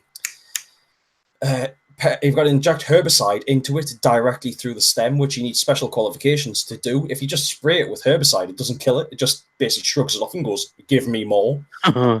Yeah, it. I believe if you want to try and dig it out, you've got to dig about 3 meters down. Yeah, I'm suffering with mare's tail on my driveway, and it's just horrible. Mare's tail, if you compress it a bit first, so basically stamp all over it and then spray it, you'll stand more of a chance. But you've got to keep hitting it and hitting it and hitting it. Just keep stamp on it, spray it. Well, as soon as it starts to shoot up again, stamp on it and spray it again. We've now turned into gardening time, isn't it? This week on Dex, the blueberry and the flower pot man. You know, in all seriousness though, the one that does actually worry me, and thankfully I don't think you'll see it much on paintball sites, is there is a plant called was it? You're talking about that one that's bloody dangerous, isn't it? Yes, poisonous. Yeah, it's giant. It's giant hogweed. Yes, normal hogweed can burn people, but giant hogweed, a lot of people don't know what it is, and if you touch it and you don't cover the where you've touched it up immediately, it'll give you it destroys your skin and will give you 3rd degree. I think it's 3rd degree burns for like the next 7 years. Yeah, you've got to keep yourself covered, haven't you? Yeah, constantly all the time. It's the stuff that it injects into you when you touch it. It's photosensitive, destroys your skin cells. So it basically means that it makes it so that sunlight just goes straight through into your skin under it's the epidermis or something. and then because the sunlight, the UV light just goes straight through, it just blisters you. But if you touch it and then cover yourself over immediately, if you touch it with your hand, if you wrap your hand in your jacket and then keep your hand in a dark place for the next 48 hours, your body fights off the stuff, and then you're safe to go back out in daylight. And I think everyone, especially people that go out in the countryside, which I think a lot of paintballers obviously do, everyone should know what it is. Infomercial on your page later this week. Well, I did actually. There's a YouTuber that I like watching his stuff, but he doesn't post very often, called Alfie Aesthetics, and he does sort of like survival and woodsy and outdoorsy type stuff. And he's probably only in his like early 20s, but he obviously must do something involved with horticulture or botany or something as a job. And he's very, very knowledgeable. He did about a 40-minute long video all about giant hogweed and Paul about how it actually works. Yeah, Paul wants to know you getting Alan Tishmarsh on next week. No, I won't be. I could actually have a word with a guy who works on Radio Newcastle. Get Charlie Dimmock on instead. How did I know you were going to say that? Well, right. So, Richie Wong says, "Great paintballers to do Gardener's World in one go." Well. I was about the third best young horticulturalist of the year last year. I think I came in about number 4th or 5th in the country. Richie Wong says Triffids. Yeah, they're bad for you. Yes. Yeah. Also, Poseidon says, Dex, can you do a gear on a budget series? All your gear is on a budget, Dexter. To be fair, yeah. This is my kit. There you go. There's paintball on a budget. I have actually been considering doing some sorts of series a bit like that. So there is something in the works, but I don't know when I'm actually going to get round to it. I'm just busy kind of thinking things through at the minute. Paintball on a budget, basically pub. The thing is, it's like, Colin. Paintball on a budget is just a tour of your kit bag and Albert's kit bag. Yes. But it would be stuff like play a pump, play a magfed. Be a really nice person, so someone gives you. Trouble is, though, magfed stuff is horrifically expensive. Yeah. Yes. Yes, some of it is. And you have to buy several mags. True. And no, I'd lose them. Mm. And any kind of rig that takes mags is ridiculously expensive. Well, it depends on what you want to do with it. If you want to play something like with a TPX and literally just carry 2 spare mags, it's not going to take much space. Actually, Kimbo Assassin, Midnight Angel, whatever he's going by now. Years ago, he actually had quite a good rig where the Angola Gay smoke belts that you could get for a while. Angola Gay. I know Angola Gay was the plane. Enola Gay. Yeah. I thought you said Enola Gay. No, Enola Gay was the plane as well. Yes. Yeah. It's the Enola Gay smoke grenade belts that you could get. Yeah. Midnight Angel used to run a 13 CI tank to power his 2 TPXs, and the TPX mags actually fit perfectly in the grenade loops. So that belt actually. I've got 2 of that. I'm fine. I've only got 1 now. Why does that not surprise me, Colin? It'd be easy to say, what haven't you got? You were like the Richie Wong of paintball, aren't you? Actually, Colin, was that not like the first time that I met you when? Are you a wannabe Richie Wong? Yes. Yeah, Colin, was that not the first time I met you? Was the weekend when you actually got those? Because it would have been Stargate. Not Stargate. Was it Stargate or was it Call of Duty? No, I never did Call of Duty. Was it not like Call of Duty? It was at Sennybridge. Was it not the game at Sennybridge where the? Yes, there was a game at Sennybridge, but that wasn't the first time we'd met. Mm. Because I believe I pre-ordered 2 of the grenade belts. The grenade belts with 10 smoke grenades in each. Yeah. It's just me, isn't it? Just lots of pyro. Because I can remember you wearing them. I'm sure at one point you had them on you, like, you know, across your chest, so that you I had all remember of your that. smokes. Yeah. Yeah, I remember that. I can't remember which game, but I remember walking along with him, crisscrossed, thinking he's some Mexican standoff bloke. Yeah. I'm a gringo. All you needed was the hat. Yeah. That's it. We should probably get you a sombrero at some point and just like a couple of revolvers or something. Chan's got to get the picture. He's got to find the picture to put it on his screen share of me at MVP with all my pyros on. Yes. Yeah. Actually, that's something, Chan. Did you share up the picture of the guy with a gun for a leg? I didn't. Go on. It's not actually linked. Like messengers on my phone, but not on the laptop. I'm wondering how I can do that then. How I can share that. Send it me an email. Yeah, you can email it to us. Oh God, I don't know how to send an email from this. I'll share the link to your Facebook or something. Have you got Facebook on your laptop? Share the link to his if I email. had Facebook on the laptop, I'd have Messenger on the laptop, wouldn't I? Not necessarily. Share the link to the email. Yeah. That's the way. Actually, Chan, you'll be able to get the link on the page, won't you? On this chat. Poseidon's asking how much the smoke belts are. I believe I've seen them on eBay for about $14.99. Yeah, I think they're anywhere between about 10 and 20 quid, depending on whether they're on offer or not. Not 100%.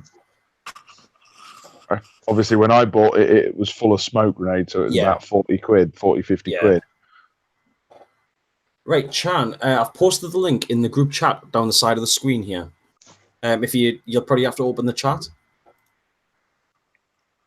Yeah, that's on my phone, but it's not on the PC. Yeah, It should be on the PC. To him.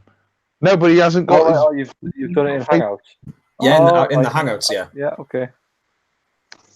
I should have sent a picture of something really inappropriate. Yeah, that would be you. Mm-hmm.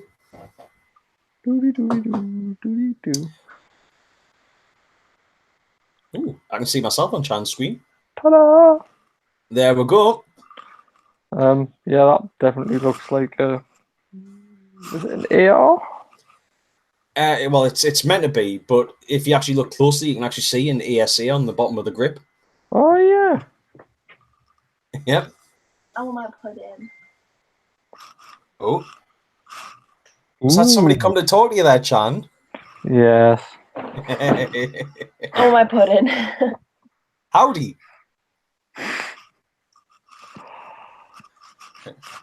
Richie Wong says, "Don't open it. It's a virus." It's too late now. Look at it. Is that a prosthetic leg as a gun? Yeah, that is a prosthetic leg as a gun, darling. Yep. Now look up Cherry Darling from what the hell's the name of the film? Planet Terror. Yes, Planet Terror. It was Robert Rodriguez's Planet Terror. Are you still part of this? Yep. Yes, this is Hello. still on YouTube. Hello, Mrs. Chan. You're live. You are now live on BBC. Was it? You're now live on Channel 4. Please do not say fuck or bugger. Gardener's World. You're my bitch. Uh-huh. Anyway, I want my pudding. Oh, it's downstairs. Alright. Come on, show the world that you're Dex is talking to his imaginary dog again. Yep. He's way off. Dexter, we've told him we know he's not real. He's real in my head. Gassy says, "Back from coal, knobbers." Welcome back. Yes, welcome back, Gassy. Hope you had a nice shift. Oh, I think he sat on a plug. He sat on a plug. Even his imaginary go at him. Oh, you okay? You silly sausage. Oh, yeah. Yes. I'm pretty sure he just sat on a 3-pin plug there. So. yeah, like Gassy's just put it was your butt plug, Dexter. If I was sticking those up my arse, then I think I'd have more problems than just using a butt plug in normal. Oh yeah, come on. Oh, Told you he's not real. he's real to me. That's all that matters. Why is Gassy put Dexter's butt plug? Because he was saying his dog sat on a 3-prong plug. Well, he said for a start, he said his dog sat on a plug. Yeah, Dexter's butt plug. Yeah. Oh dear. Right, what were we on about? We got a bit side. Budget setups. Yes. That's what we were on about. Budget setups. Yeah, don't ask Gassy about budget setups. Yeah, Alan Gassy, what's your idea of a budget setup? Yeah. The second most expensive of everything. That's Anything above £1,000, that's what it classes as a Gassy budget, isn't it? That's it. Just the blazer. No, solid gold blazer. Don't give Gassy ideas. Can you do that? Why not? Chan, can you do that? Solid gold. If he gets a solid gold blazer, then I can have the non-gold blazer. You just want the blazer, don't you? I don't understand how the out of gold ingot. I don't actually understand how the barrel stays in the blazer. Because it's clamped. Yeah, that's it. But it's like you would think it would rattle, although I suppose it's not exactly a gun for rattling paint off, is it? But I would be worried about it. Rattle it. You can rattle that thing. Yeah, but it's not going to be something that's going to be firing 30 shots. It's not something that's going to be firing 30 shots a second. So it's not going to have to sustain ridiculous rates of fire, and it's also not something that's got massive recoil or anything. So it's probably not... Make an Inception pred. Well, Gassy's got a Palmer Lance pump. Yes. I'll have to Google that. Go and look it up, Albert. It's beautiful. The thing is, anything from Palmer's, again, that's like it. It's Craftsman. Yes, that's it. With Palmer's, you are paying for craftsmanship. It's just beautiful brass work.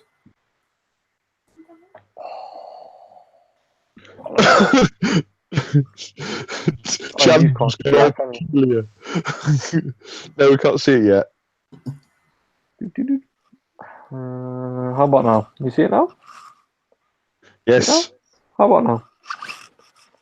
Yes. That is. Oh.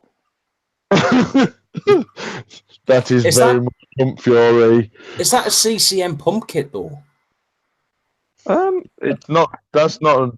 The black image above that with the white background. That's the one that's on their website. So that's what. Well, nigh on what Gassy's would be, but pump. See, the only thing that, in my opinion, lets down the blazers is the welded feed tubes. Yeah. And it's not even great quality welding. Could you ego mod it? Yeah, you could ego mod it, but you wouldn't hide the welds. The only way to do that would be to try and press fit a nub into it. Yeah.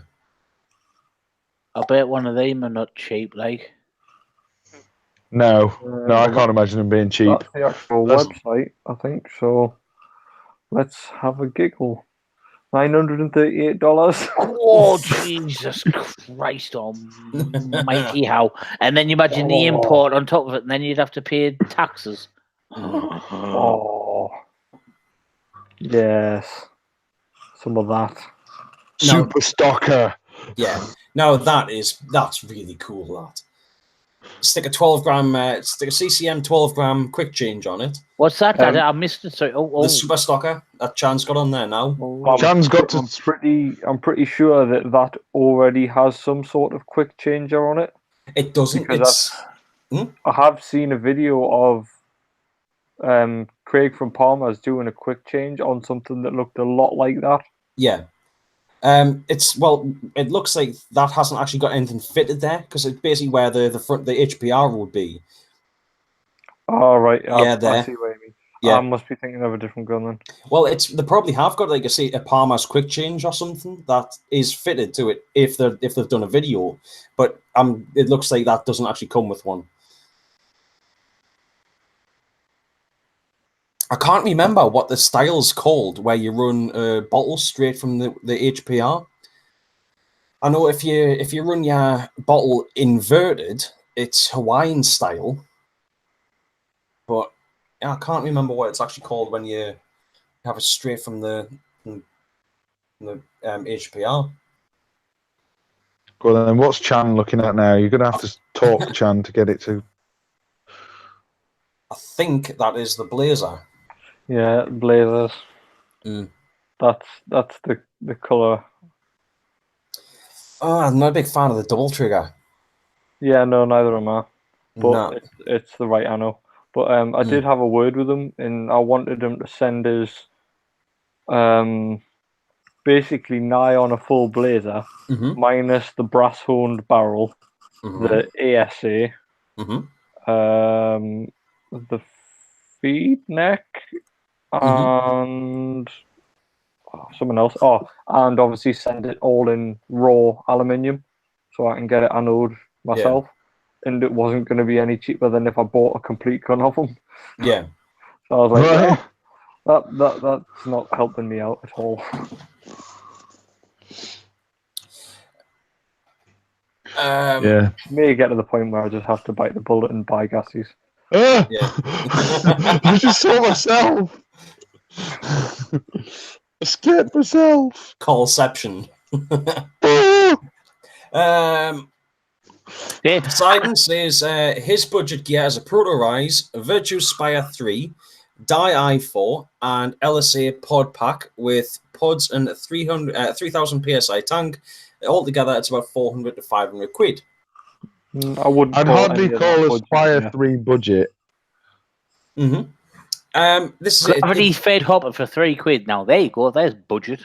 The Proto Primo is about £4, £5, I think. You can get them for. That's it. You can get them for really cheap now. Fantastic. And they'll feed about 12 balls a second. Reliably 10. Yeah, but even then, reliably 10 balls a second. I mean, that's like a Tony cap, isn't it, for most of it? But I think the PAL loader £15. Yeah, I'm not even sure, but I can't see it costing much because it's not a force fed hopper, unless it's not unless you actually use it. It's an agitated hopper. Yes, it's an agitated, but it only agitates with the right marker. Yes. To be honest, one of the best hoppers I've used is actually one of the cheaper ones, and that's the Pinocchio. Yes, for like a proper Pinocchios are genuinely amazing hoppers. Yeah. Well, when it looked like my wife was actually going to start playing, I seriously considered buying a Pinocchio for her because it's supposed to be incredibly lightweight and actually very hard wearing for the newer ones. The newer Pinocchio Speed is incredibly light. Yeah.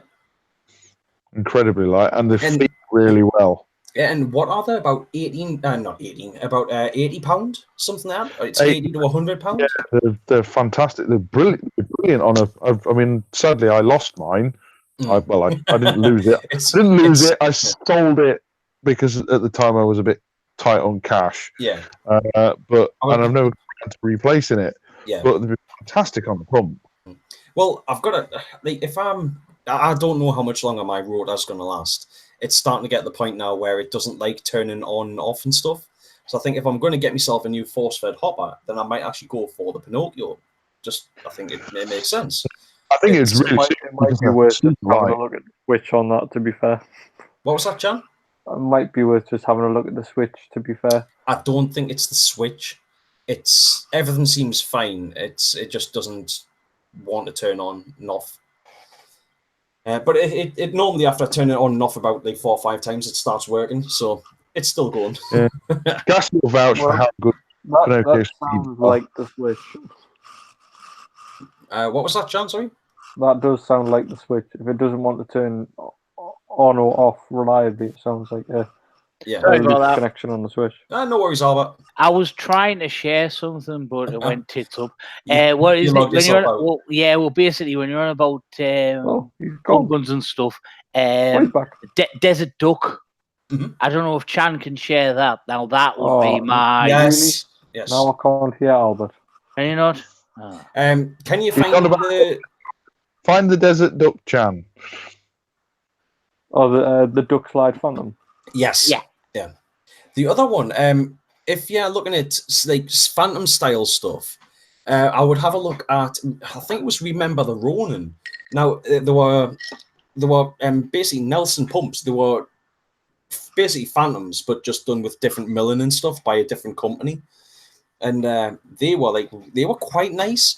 Not as nice as something like a Duck Slide, but they were actually still a really nice marker.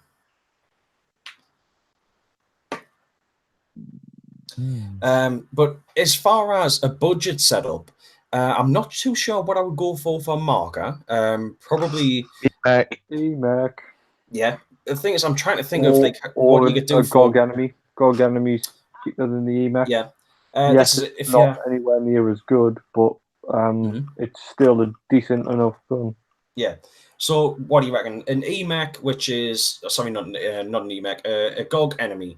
If I'm looking at trying to do like a good setup, but as cheap as possible. I'm pretty sure BZ do a GOG enemy package with a mask and a steel tank and Yeah. Mask shit. some other stuff, and I want to say it's around 200 quid. Yeah.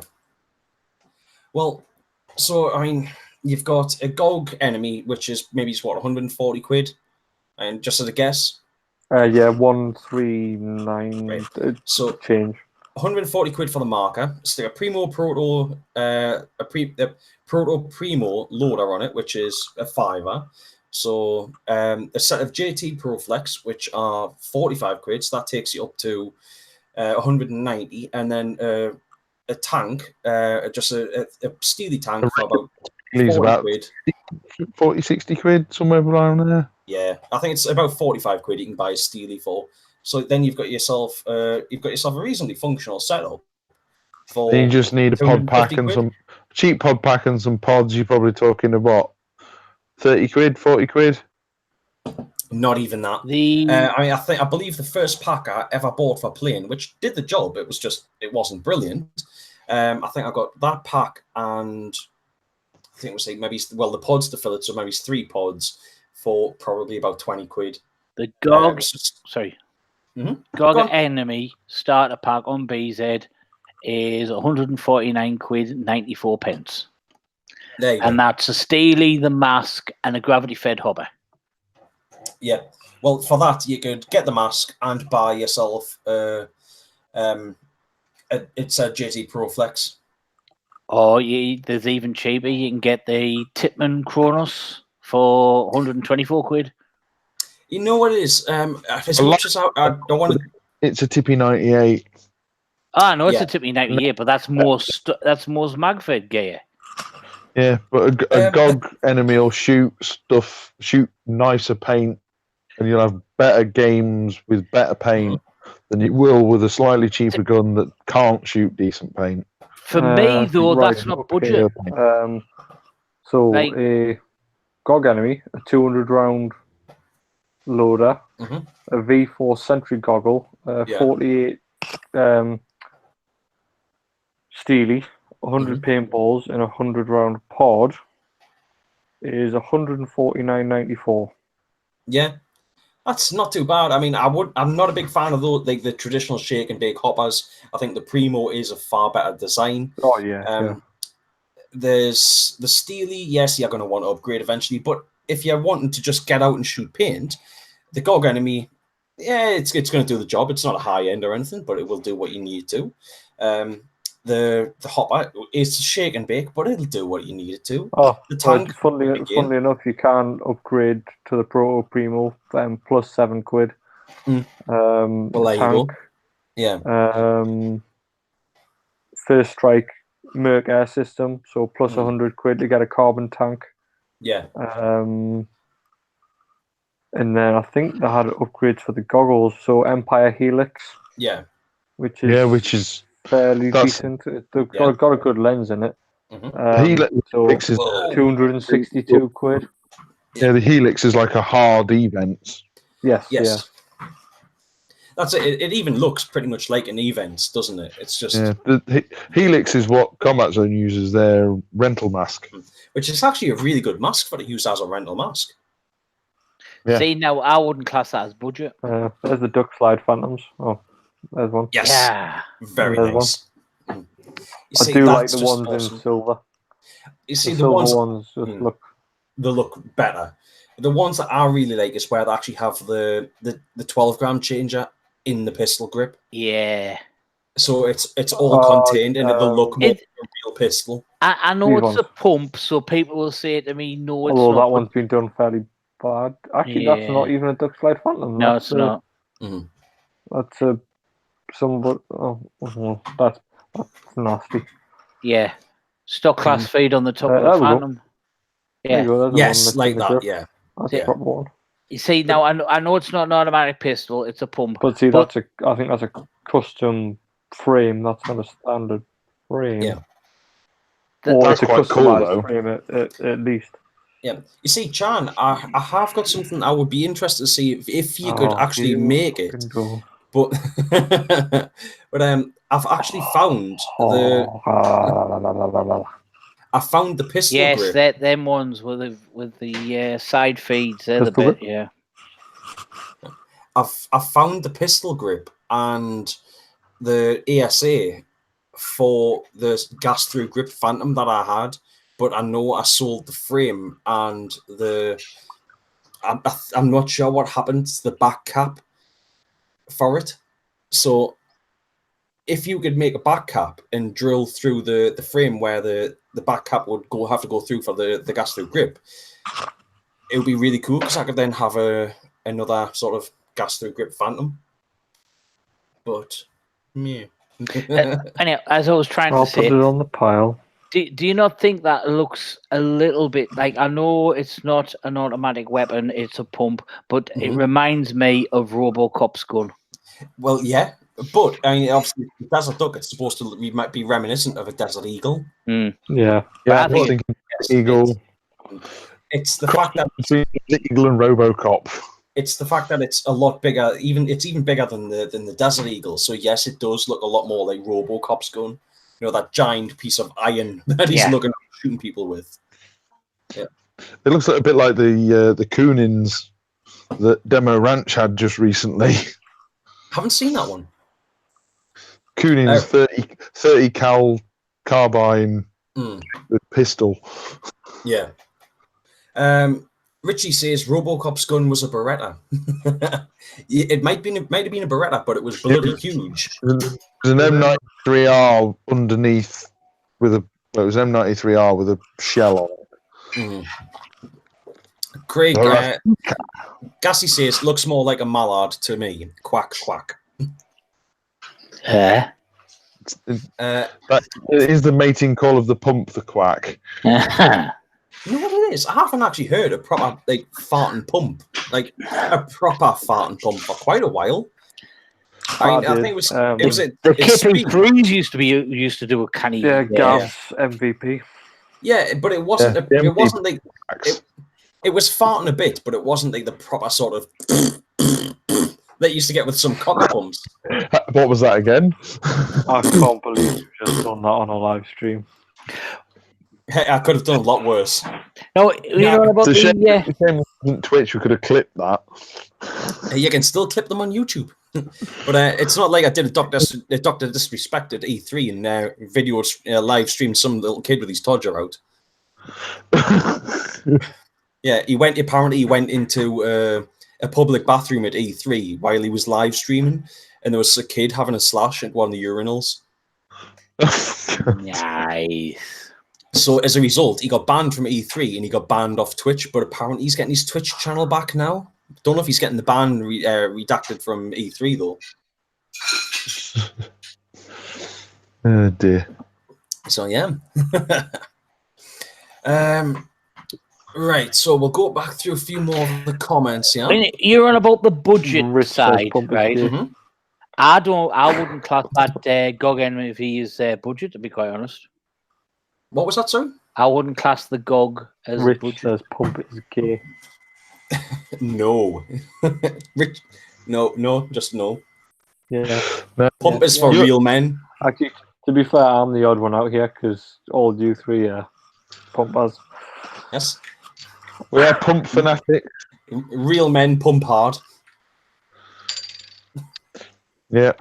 Real men get accused of ramping with their pumps. Yes. I am never going to hear the end of that. No, am no, I? I'll bet you're not. Rich also says, "What are you lot doing? It's Monday. Can he not get any peace?" No. No, we can't. We're gonna do this 7 days a week now. Ask him to be here. Yes, well, that's it, Rich. If you want to join in, just have to say it. Can you really trust him on a live stream? No. Probably not. No. Richie Wong says, "Going to need spare shells with a was it DXS Pulse because they always crack." Yeah, I remember seeing Chris, who used to own Universal, stamp on one and it just disintegrated. He's also put the Chan hasn't got the muscles to play pump. Well, to be fair, I was pretty small when I first started playing, so Craig Gassie's saying that it needs to be the next T-shirt. Marshall, that pumper's ramping. Ah, But we've already got the next T-shirt, Gassie. It's mechanical with a picture of an E-Tech at the bottom. yes, it's Mac. I'm just writing these down. So what if And yes, it- Marshall, that pumper's ramping. All right then, Marshall, that pump is ramping. I'm definitely going to get one of them. Magfed is stock class and drag. I'm just waiting for Yes. payday, and I'm going to The wear other it. one that I ended up saying a lot at speed was that's not 10 BPS. Yeah. Like, Yeah, oh, I'm yeah, gonna- cap them all at 10. Semi. Yeah, no bother. I'm going to You wear hear it. like 15 BPS ramping. Yeah. Like, this is not 2005. It was breakout mode. That's what it was. Yeah. Yeah. I haven't got any guns with that on. Hey, I've one of my cyborgs has got an extra fire mode to what it should have. On the board. What fire mode's that? Absolutely go crazy mode, I think. All right. So There's like, because you have semi, ramping, Millennium, PSP, NXL, or whatever, and then there's another one that's not actually on the instruction manual. Yeah. okay. Because apparently, I think Gassie will tell you the proper story behind it, but I think it's because it's some kind of team board Yeah. that's in it. Okay. The sci-fi board that I've got in my Captain Rex Carney has got gangster mode on. So Yeah, hold the trigger from the Gassie's- first time you turn it on and it full autos until you release the trigger. And then it goes back into its default mode. Yeah. Gassie's put the official name for it is Oh My God Mode. There's an Albert speaking now, can't hear him. Yeah, it's if you look at the YouTube chat, the official name for it is the Oh My God mode. Yep. It's all right. I'm pretty sure since the amount of swearing that I've done in the stream so far, you just can swear now. Yes, Cassie says it's the oh my fucking god mode. Bugger. It's a hidden mode. Bloody hell.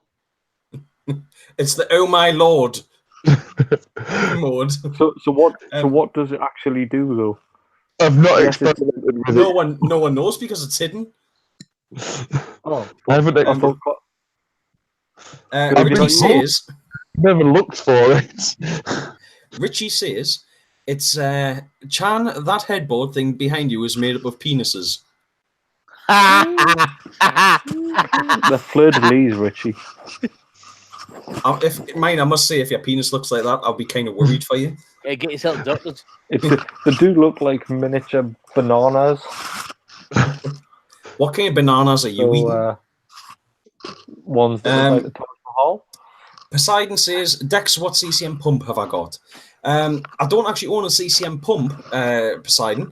What You I have a have pump is, kit. yes, it's a pump kit on a autococker body.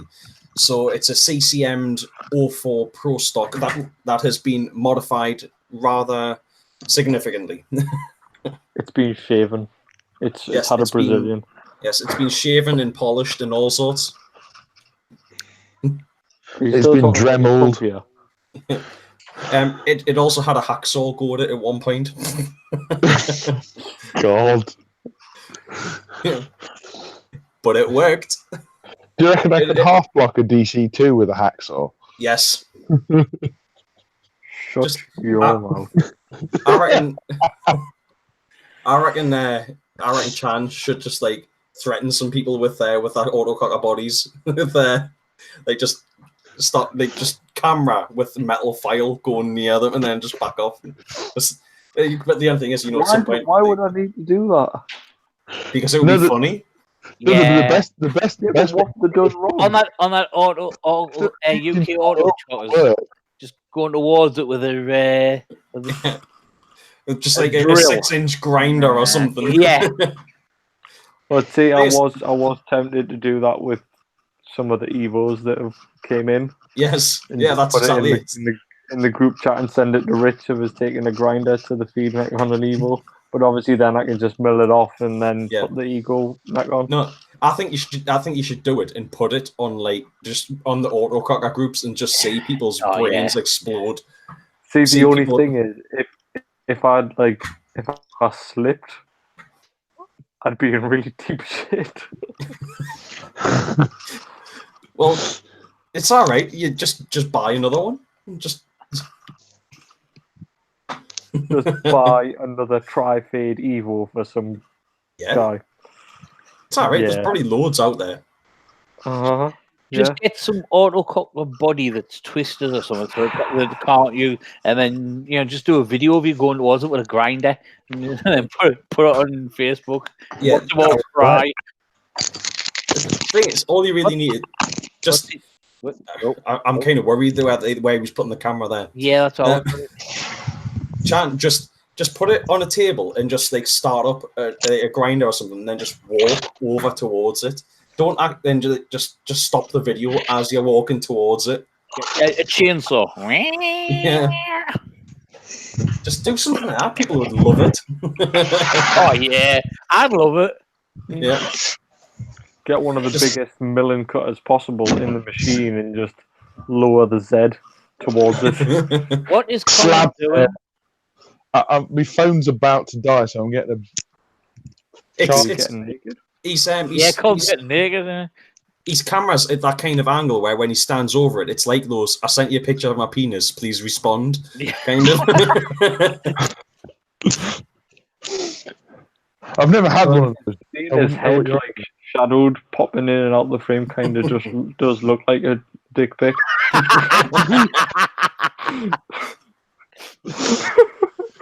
Just going- If it wasn't for the ears. That's Yeah. disgusting. that. Oh, please stop. Oh dear. Oh. Right.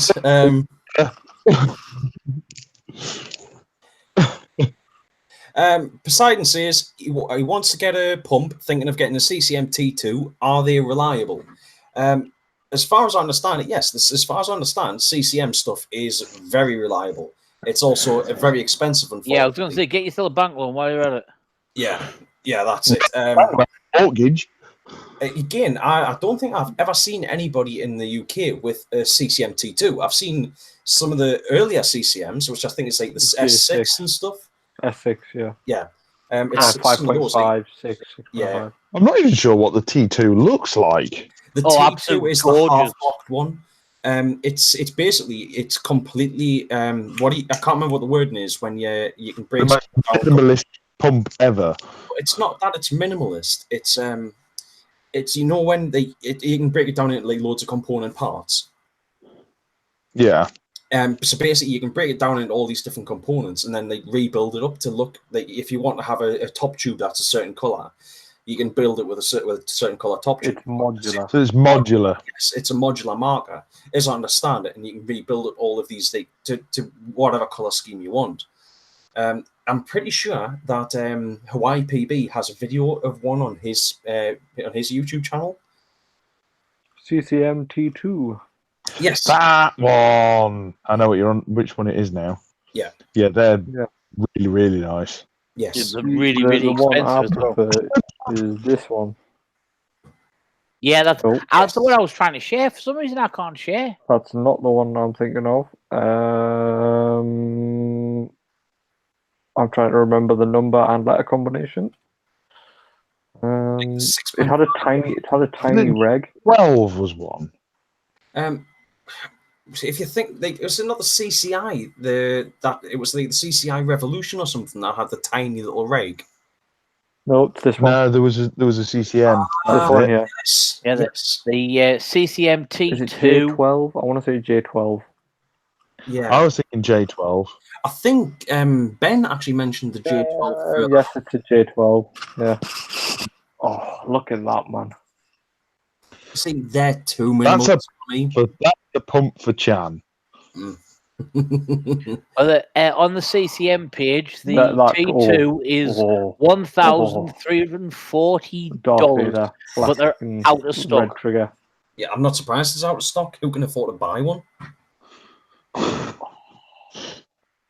Made to order because no one. Yeah. They need the money in first before they can buy the material to make it from. Every single pump is out of stock, apart from the Series 6. Gold ones, silver ones, pink and teal ones. Yeah, for that amount of money, I want it to be made of solid gold. And even the S6s I don't know how much they are actually.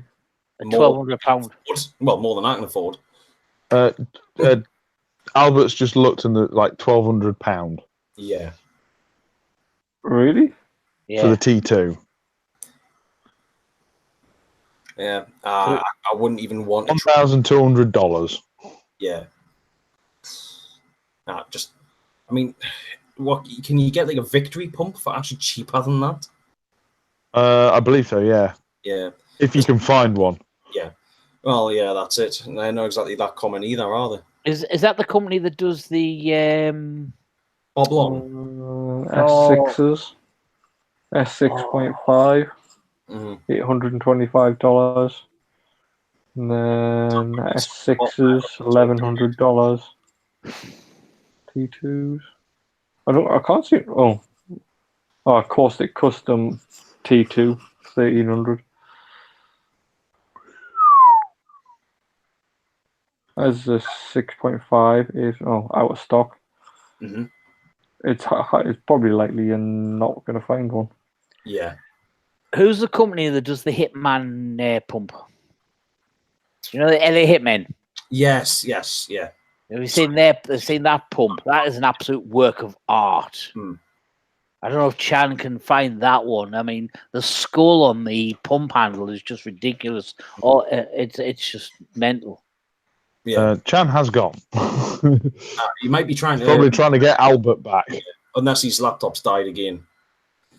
Ben says he did that. There's a reason that the RSPCC-AC exists, which I believe is something like the Royal Society for the Protection of Cruelty to Autocockers or something. Hopefully he's still in the chat and he can actually write down the proper full name. Poseidon says he wishes that Planet Eclipse would bring the Geo back. Richie Wong, a Zordon pump. It's cheapish and it's okay. Yes, indeed. Yeah, the Azodians are great. Get yourself an old Tracer. Can't you? 30 quid. There you go. That's true, Albert, and it's a Nelson valve pump. But with the Zordon pumps, what are they up to now? Is it the KP3?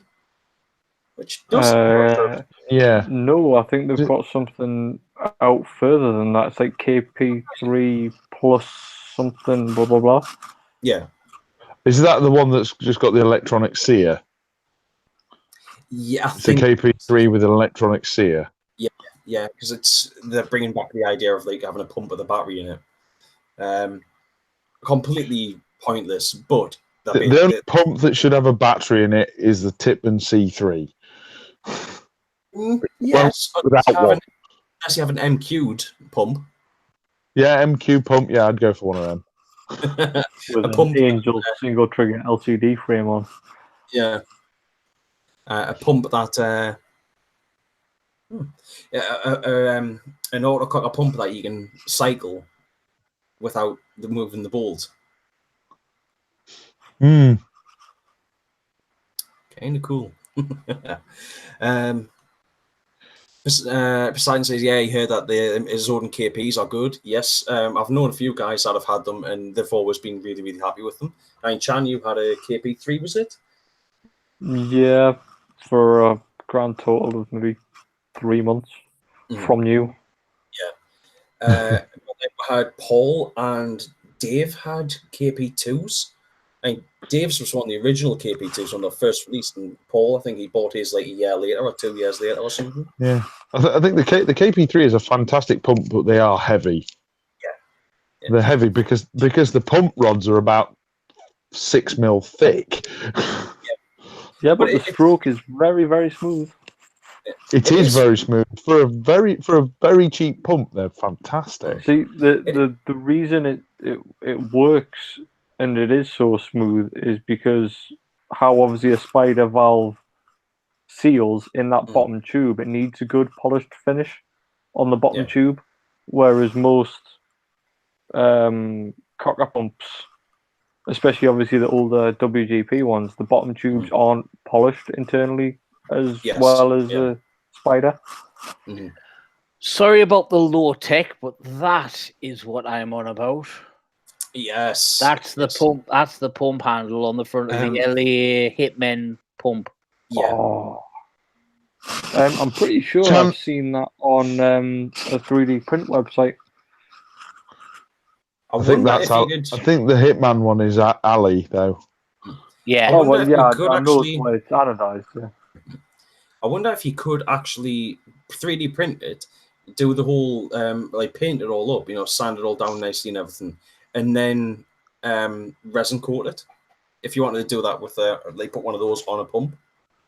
I'd probably just 3D print it and then sand cast it in aluminium. Oh yeah, I suppose, yeah. Use the 3D print as a prototype. Use it as the casting mold. For the life of me, I can't remember the name of the company, but honestly, that is just an absolute work of art. Albert, Gassy shared it. Sanchez Machine Shop. That's the one. So thank you very much for that there, Gassy. What was that, sorry? Sanchez Machine Shop. I mean, that is just something. Yeah, that is really cool, that. One I've been kind of interested in for years. I wouldn't necessarily have one on one of my guns, but the like where people did the 8 balls on Phantoms. Oh, well, they would use say pool balls. Not a fan. Not a fan. I kind of like them, but I wouldn't have one on one of my guns. It'd be great on a wall hanger, but yeah. See the thing I was looking at doing with doing a lot of resin stuff of late is obviously clear resin pump handles, but with different stuff in, like nice pretty like Lego Men. No, exactly. That's where I was going to go, Colin. Loads of like little Lego minifigures or loads of Lego blocks or that sort of thing. I've got one for you then, Chan. Are you familiar with Nick Zametti, who does wood turning on YouTube? No. He obviously sticks stuff on lathes and then makes things on those. He did. I think he was the first guy that did pencils. What's this all about? Speak when you're sure with something, then it'll come full screen. Yeah, I've just been looking through Click Clack Piao and I've just come across that. And I think that's what you were on about the when that's the fun with the gas through the grip. Yeah. The CO2 goes into the back of it. Yeah. Oh yes, that's like the proper pop-out catch one though, isn't it? I'm pretty sure that frame is Hello. a airsoft Oh, frame. hello. Yeah, I hear you, Albert. me, Albert's McDonald's Wi-Fi is acting up. Yep. I think we might have to swap over to Skype at some point. The Google Hangouts doesn't seem to work very well. It's simple to use, but yeah. So like I was saying, Chan, Nick Zametti, if you look at his YouTube channel up, he I think he was the first guy that did pencils in resin and then made like vases and things like that. Yeah, I've seen quite a few of those. Yeah, and the idea of doing little pencils and a pump handle could be quite nice. Like doing like the shape right down once they're a tiny size. How well would a paintball survive in resin? It probably wouldn't. No, I think it might do. I think it would soak the resin. It would soak liquid up from the resin and swell before it had a chance for the resin to set. You could try it. There is some fairly fast set resins you can get. I mean, they're more expensive than the Well, standard. is that not like if you bake it as well? It obviously that helps cure it faster. It's something like that because I've seen like in these videos where he does like the wood turning where he's had stuff in resin, sticks it into like it's like a kiln almost. Yeah, I just think it'd be quite cool to have a pump handle with paintballs in it. When you say kiln, does it look like a massive soup pan almost? Yes, yeah. What that is a vacuum chamber. Ah, right. So it sucks all the bubbles out or something. It sucks all the bubbles out. Yeah, exactly. Yeah. Yeah. So yeah, there's that. But what I think the problem that you'd have, Colin, would be you could probably if you could get a paintball into resin and it didn't soak up any resin up. It would probably preserve the outside of the paintball, but the moment you start cutting into stuff, if you hit the paintball, the paint inside the ball. Hello there again, Albert. Yeah, I don't know what happened there. I think I lost all internet. Right. Everything went off. Oh, hang on. Albert I'm on twice. No, how has that happened? That's Albert. Albertception.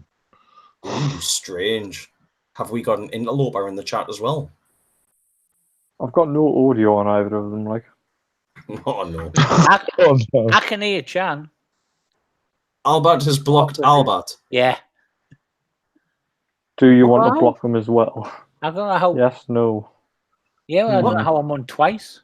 Right, I think the simplest thing to do, I'm just going to close that. And we've lost Chan. Lost Chan. Right, so you're talking on that one. He might be trying. Yeah, he might be trying to get it so he can hear me. Right, I'm going to try ejecting. There we go. Oh. Hey, can you hear us?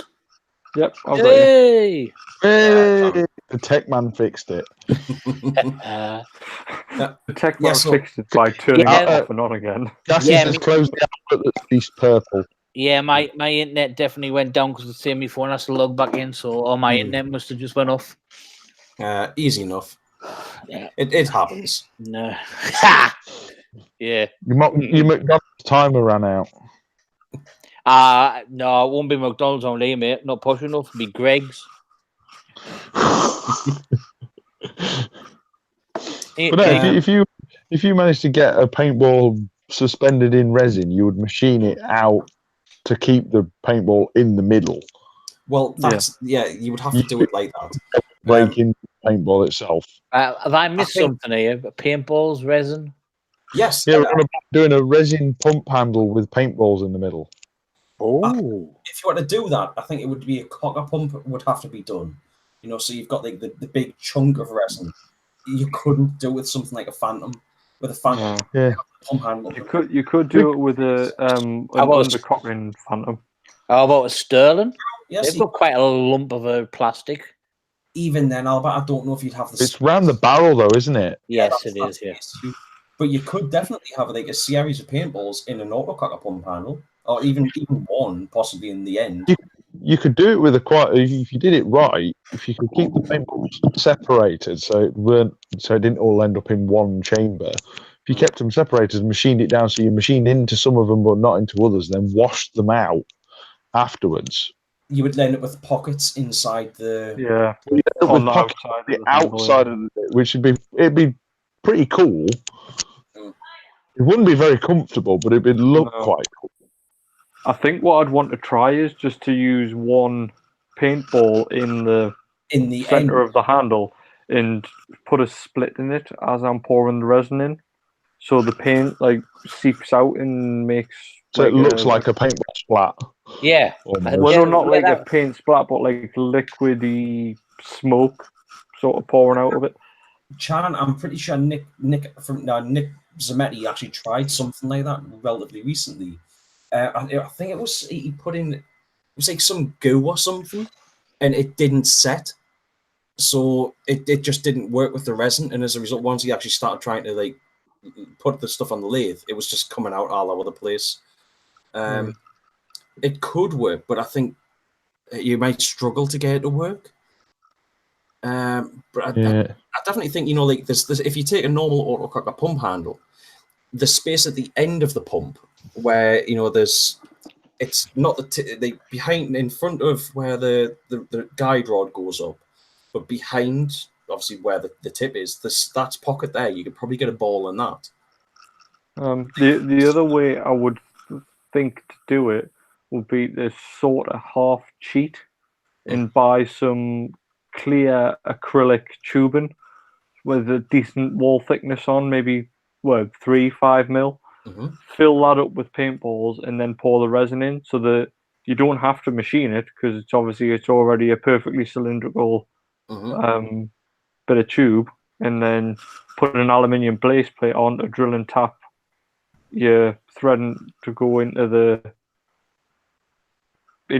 so basically you're making a chamber to fill with the paintballs and then pour the resin in, so you're not machining anywhere near them. Yeah. That'd be cool. What are you doing, Albert? Pulled your neck. I've just crimped my neck. Oh, I'm getting old. What do you mean getting old? Aye.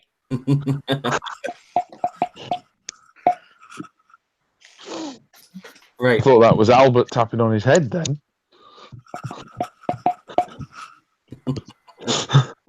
So, but yeah, I mean, it could definitely. I'm pretty sure something cool could definitely be made like that. And if you weren't going to do paintballs, what else could you possibly do in resin? That's Lego Man. But I mean, yeah, you could do stuff like that. That obviously would then you could make a pump handle with, which would be really cool. A Lego man paintballer. Yeah, that would work. Like one of the little trolls. With the fuzzy hair. Yeah, a little troll with a fuzzy hair. That'd be quite cool. In the pump I'd handle. just be on about putting an aluminium sleeve inside one of the big trolls and then having that as the pump handle. Yes. Not cast it in anything. How exactly would you do it? Would you do it so that the troll, like the pump went up, like basically through its arse and then came out the top of its head? Yeah, you know exactly where I'm going with it. or now here is out. Would you have? Oh God! Here we go. Would you have it going like through its back and then out through its stomach, and then you could pump its legs? You want a troll hitman mod. Yes. Give me a troll hitman mod. Make it look like it's the barrel's the troll's dick. No, just like it's being impaled on the end of your gun. What the fuck, Albert? Oh man. I still think we need to at some point sort out a dildo pump handle. Well, it's been done. Yeah, not the way that I'm thinking about doing it. Oh god. I'm thinking of combining a dildo pump handle with the Phantom of Doom firing white paint. God. Yeah. I thought we were supposed to be family friendly. It's after the watershed. Well, here it is. Oh dear. Oh dear. Reasonably family friendly. What else could you put in a pump handle? Well, Anything yeah, you want, really. 9-volt batteries. Yeah, that would be quite funny. A 9-volt battery. See, look, me pump does have a battery in it. Or I'd literally just put a little vibrating motor in the pump handle, just so you could use the battery for something. Yeah, so your pump vibrates. Albert, just look. What are you doing on the screen? Actually, that could work if you wire it so it indicates when it's cocked and when it's not. So when it's not cocked, it vibrates. What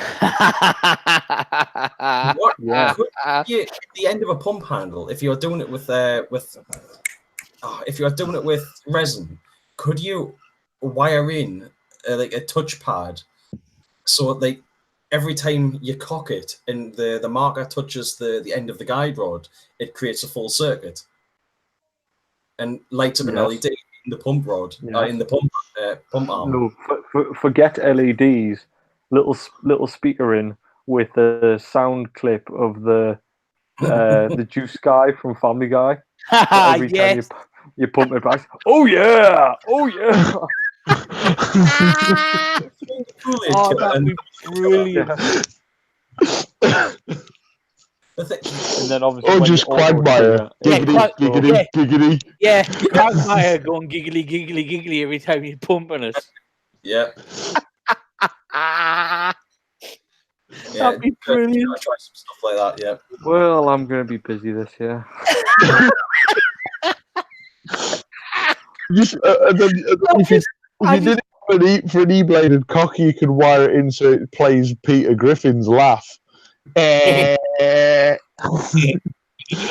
No, it's the pump handle and just having him going giggly, giggly, giggly, giggly every time he pump. That'd be hellish. I think we've lost Albert. Oh, that I wouldn't be able to shoot. I'd just be laughing constantly. Could you have it on rotation? So just every time you pumped, you got different scenes. Oh yeah, giggity, giggity. Oh yeah. I'm just thinking, like you pump it back and you get. What do you mean? There's porn on the internet? Just stuff like that. Whip. Just Yeah, have the load of scenes of the baby of Family Guy. yeah. Whip. Where's my money? Where's my money? Oh, Dear. Yes. I went- don't think it's just Quagmire. That'd be it for me. Giggly, giggly, giggly, giggly. The problem is you won't be able to shoot anyone because you'd just be laughing all the time. It'd be hellish. It's got to be done. I We have to work it out. would, honestly, yes, I would so make my day. Chan can build it. He has the technology. Hang on a bit. Gassie's saying we've got to get messaging telling Cheryl to let him buy it. Are we telling Cheryl we've got to let him buy the Buy giggity what? pump? No, he says he's just seen a Dust Olive sniper on Anne's gear, and Cheryl said no. A Dust Olive sniper. Gassy, Or just Empire be- sniper. put your foot down and ask her very nicely. Yeah, put your foot down and ask her very nicely. Oh, NSK, don't they always? They buy them, don't they, and just do their Yeah. own anno on them. Oh, that'd be nice, that though. I'm gonna have to How Google much NSK is now. Dust Olive Sniper? Hmm? How much is this Dust Olive Sniper? I'm looking now. Chan, get looking and screen sharing. Because Rich Robson has a nice sniper for sale, and that can always be anode. Chan, have you seen the penises that Richie was talking about? That's really cheap.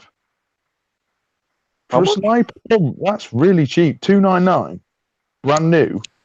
And What, isn't that Don- well, What, for that green one? If that's what Gassie's just said. Oh, He said to buy her a pink one. Oh my god. Yeah, it is. Just compromise. Buy her the pink one and you use it. Yeah. Oh, they've got a polished acid wash purple sniper. That's it. We've Oh lost my Chan. God. There you go, Chan. You can buy that with all this money you're getting from all this work that you've been given. I'm not Oh, wasting that on a pump. Oh, there is some nice ones out in there. That polished acid wash lime, that is gorgeous. This one. Oh, 529. This is the, What's that? Oh, pink is is the one. 529. Yes, very nice. Oh. There's also a lasered one on here. I just looked at. Got like laser engraving. I didn't see what it was though. Oh, There's an Empire Sniper L96 Pump there. Chan, you can T800. Chan, you can get the Empire Resurrection in the same acid green wash. See, I've wanted an acid wash marker for years now, and I've got You've one. got one. Empire Resurrection Autocock, a polished acid green wash, $700. T800 sniper. Ooh, I'm guessing that's meant to be nice. like the chrome, as in Terminator. Yeah. That's nice. It's in the price though. That's very bling. Yeah, I'd rather have that acid I'm not wash green surprised one. you're paying a bloke to sit there and polish it. Probably use $600 worth of Brasso.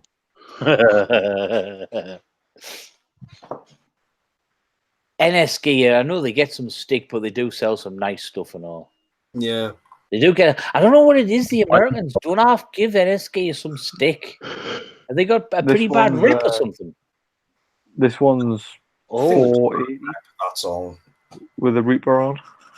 Yeah, it's quite nice. sorry, what was that you said, Dexter? They've just got a bit of a bad reputation. I think I think some people gave them a reputation of not actually delivering. Yeah, right. I think I'm pretty sure Chan's ordered from them before. Like, and I've ordered from them. yeah, I bought my first gun off them in 2009. probably around about then. Yeah, Chan. A WGP Autococker SR. Gassie's saying, buy the green sniper and 200 quid and you can have the blazer and trade. He's thinking about it. You can tell, can you? It's gone quiet. Cogs clicking in his head. He's thinking. No, I'm more thinking buy Rich's sniper off him, get that anode in a dust olive custom gassy pattern, and then do a cash trade. Yeah, I was. That's what I was thinking. Actually, I was just going about to say that. There's no point in shipping it in from America because the last time I got something through from them, it got held up at customs in London, and they were like, you either have to come and pick it up from down here, or it's going back to the US. So you went to London? Correct. That's when I picked It's up an my excuse KP. for a weekend away with the lady. That's disgrace. Yeah, it was, funnily enough, her birthday weekend. Nice one. A trip to London for her. Yeah. So Yeah, she but- was asleep most of the drive down, and then we woke up at FedEx. See, you never even told her. You just, don't worry, pet. I'm just going to pick this up. I got lost on the way here and we just ended up at FedEx. Oh, by the way, I've got a parcel here. To be fair, did we're- make it up, yeah. First 2 years I met my now wife, we went on holiday to the Lake District and we just happened to call in at a couple of paintball shops on the way up. Just by chance. Yeah. It was a convenient point to pause the journey, you see. Yeah. So, you know, we don't really have that problem in the Northeast, do we? We have two Yeah, you people. fall out of bed and you've got one on your doorstep. Near enough. Yeah. See, we've got shops, but we've got no sites. Yeah, that's it. Sites have kind of got. We've got D23. We've got and sites that's and it. shops. Although, Chan, when I was talking to Sharon at Speed, she was saying about like that there might be the potential for to run war guns at the old Universal site. Really? Yeah. BZ will let you run a walk on any site that they've got. You've just got to get the numbers. That's the hard thing. Yeah. I've ran games at Yarm and I've ran games at Scotch Corner when I was doing my Pump versus Magfed games. And, as long as you get the numbers, they're quite happily, they'll run on any site you want, but you've got to get the numbers. That's the only thing. That's the problem we've got in the Northeast at the minute is... I think you've got the same problem everywhere. Right? BZ have over 150 members. Yes. Right? I think it's roughly around 180, 190 members, right? And out of them, not more than half of them play regularly, and that half that play regularly will not play against own gunners. They will just play against rentals. So all they want to do is, look at me with all the gear when they've got Billy who's there for his 14th birthday. I mean, just last month, 11 members on a rental day, and they had to cancel the walk on. The very next day, there was a walk on, and they had to cancel the walk on because there was not enough people. That's nice. Yeah, that's just. They've actually had to change the name. They're not calling them walk-ons no more. They're calling them members' days to try and get them to play. There's actually one on this Saturday. I think that'll be the sort of colour Pump Fury 2.0 goes. No. It needs to be Gru Fart Gun Blue. Yes. No, Pump Fury 2.0 is being modelled after the Fury tank. Ah, right, okay. Yeah, that's fair enough. As long as the erection's gonna be erection. Fart Gun. Erection? What? Yeah. Erection can be Fart Gun. Is erection? Oh, he's erection. Resurrection. I wonder what the hell you were about there. No, I did not mean I wanted him to paint his. Exactly. I was thinking, what the hell he's going to... Oh, no.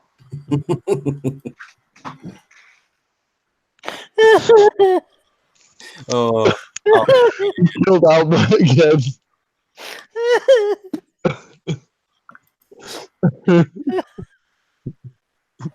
Oh man. Yeah, it is. It's a great one when you can go to an event and go, I'm just going to spend all day playing with my erection.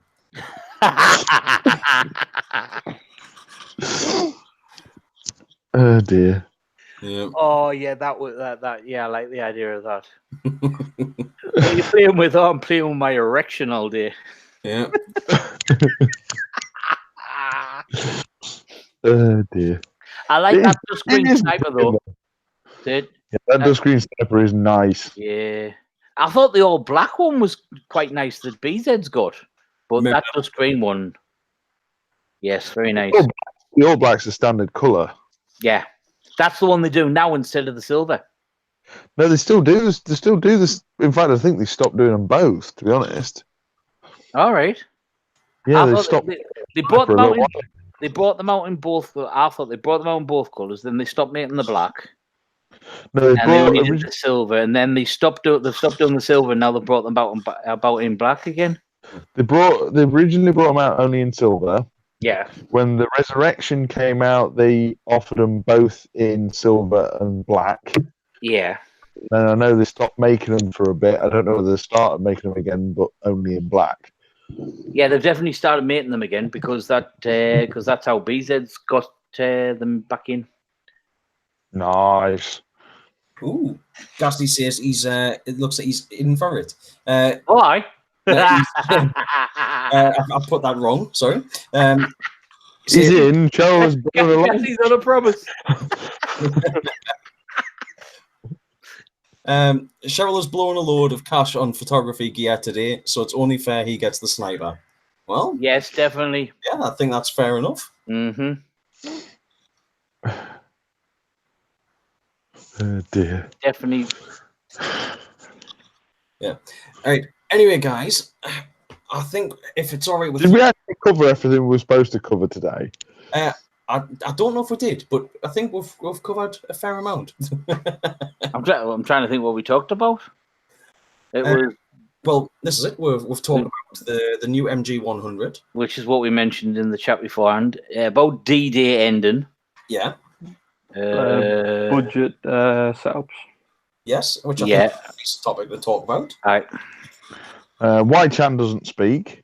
Yeah. Oh, the new paintball shotgun from Max Tact. Yes. Oh, on D-Day, on that video that I posted up from Oklahoma D-Day.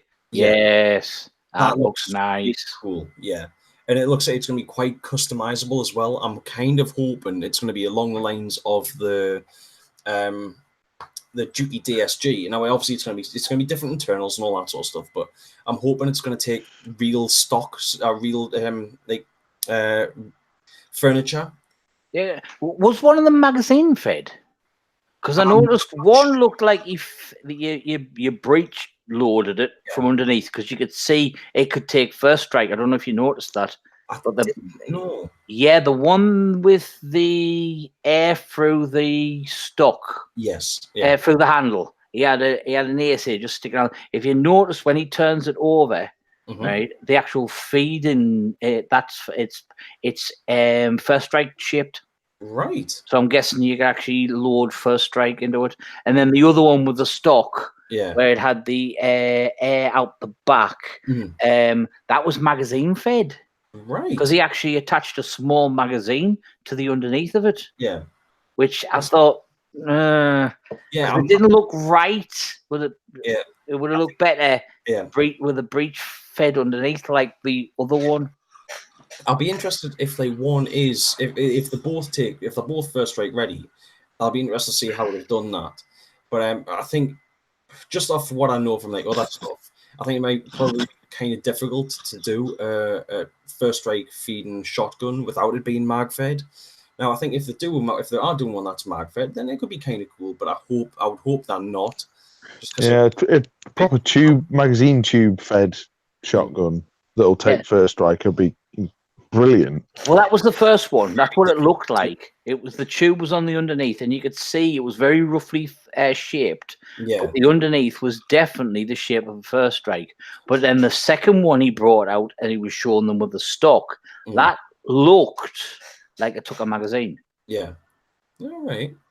But yeah, I mean, I've wanted like a proper sort of paintball shotgun for quite a while, and the best one out there is the DSG, the Dookie. Yeah. Well, that's why I linked you in it first, Dex. I linked you straight as soon as I saw that video.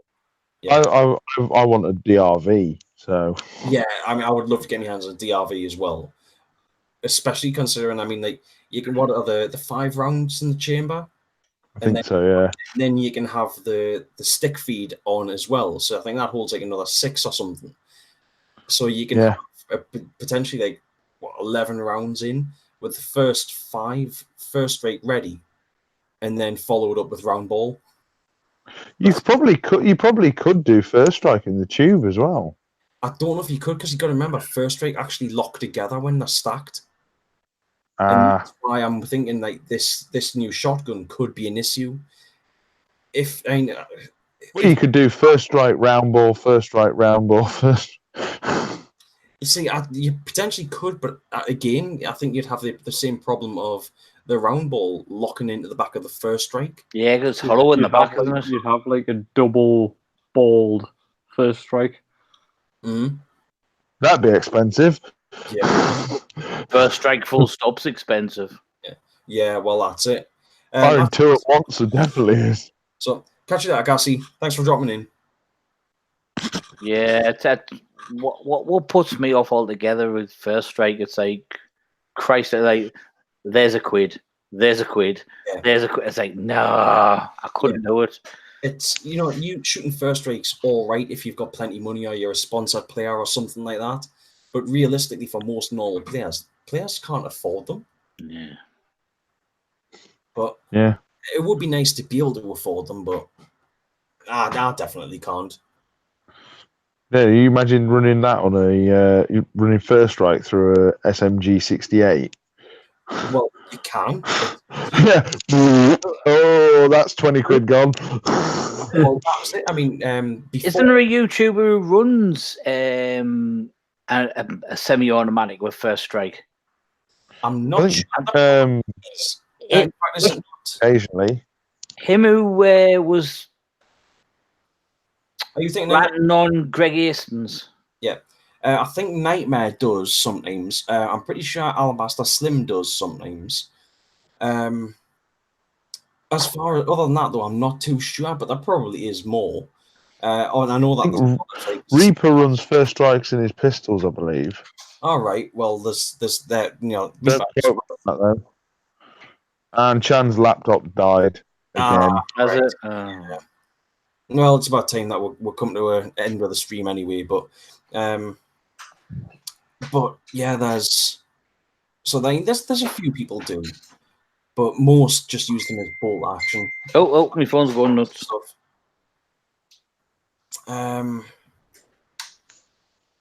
Yeah, I can't think of any more. I can't think of anyone else that does. You imagine, it's like the Didam, you can run that in full auto. Not in the UK because it's not legal. Yeah, that's But- what I was going to say. It was Dye. I'm pretty sure it was Dye that they did the first full auto shooting of First Strike in when the Dye Dam was released, and it was, I'm sure it was Russ from M Carter Brown posted the video up and said, like, no, I did this like when First Strike first came out, because he had an SMG 68 and he loaded the stripper clips up and put like 20 rounds of First Strike into the SMG 68 and then sprayed them off downfield in one go. What a waste of money. Well, it was just to show that he could. But I mean, realistically, those 20 rounds, that was probably like about a tenner's worth of First Strike at the time. Well, the hard thing to do with the die down is first you'd have to try and get one that works. Yeah, well, this. Yeah, I mean, Get one the keep best on reputation working. for being well maintained. High maintenance. Yes, that's it. The high maintenance. That's Yeah, you look die. after them, they'll look after you. That's But very yeah, true. dies are notoriously fragile if you don't look after them. But anyway, If you look look, after them, thank you very much. I'm gonna have to do a shoot, guys. So thank you very much for dropping in again tonight. No problem. cheers. It has been a pleasure to have you here, as always. And thank you very much for those of you that are still in the chat watching. It has been brilliant. Thank you.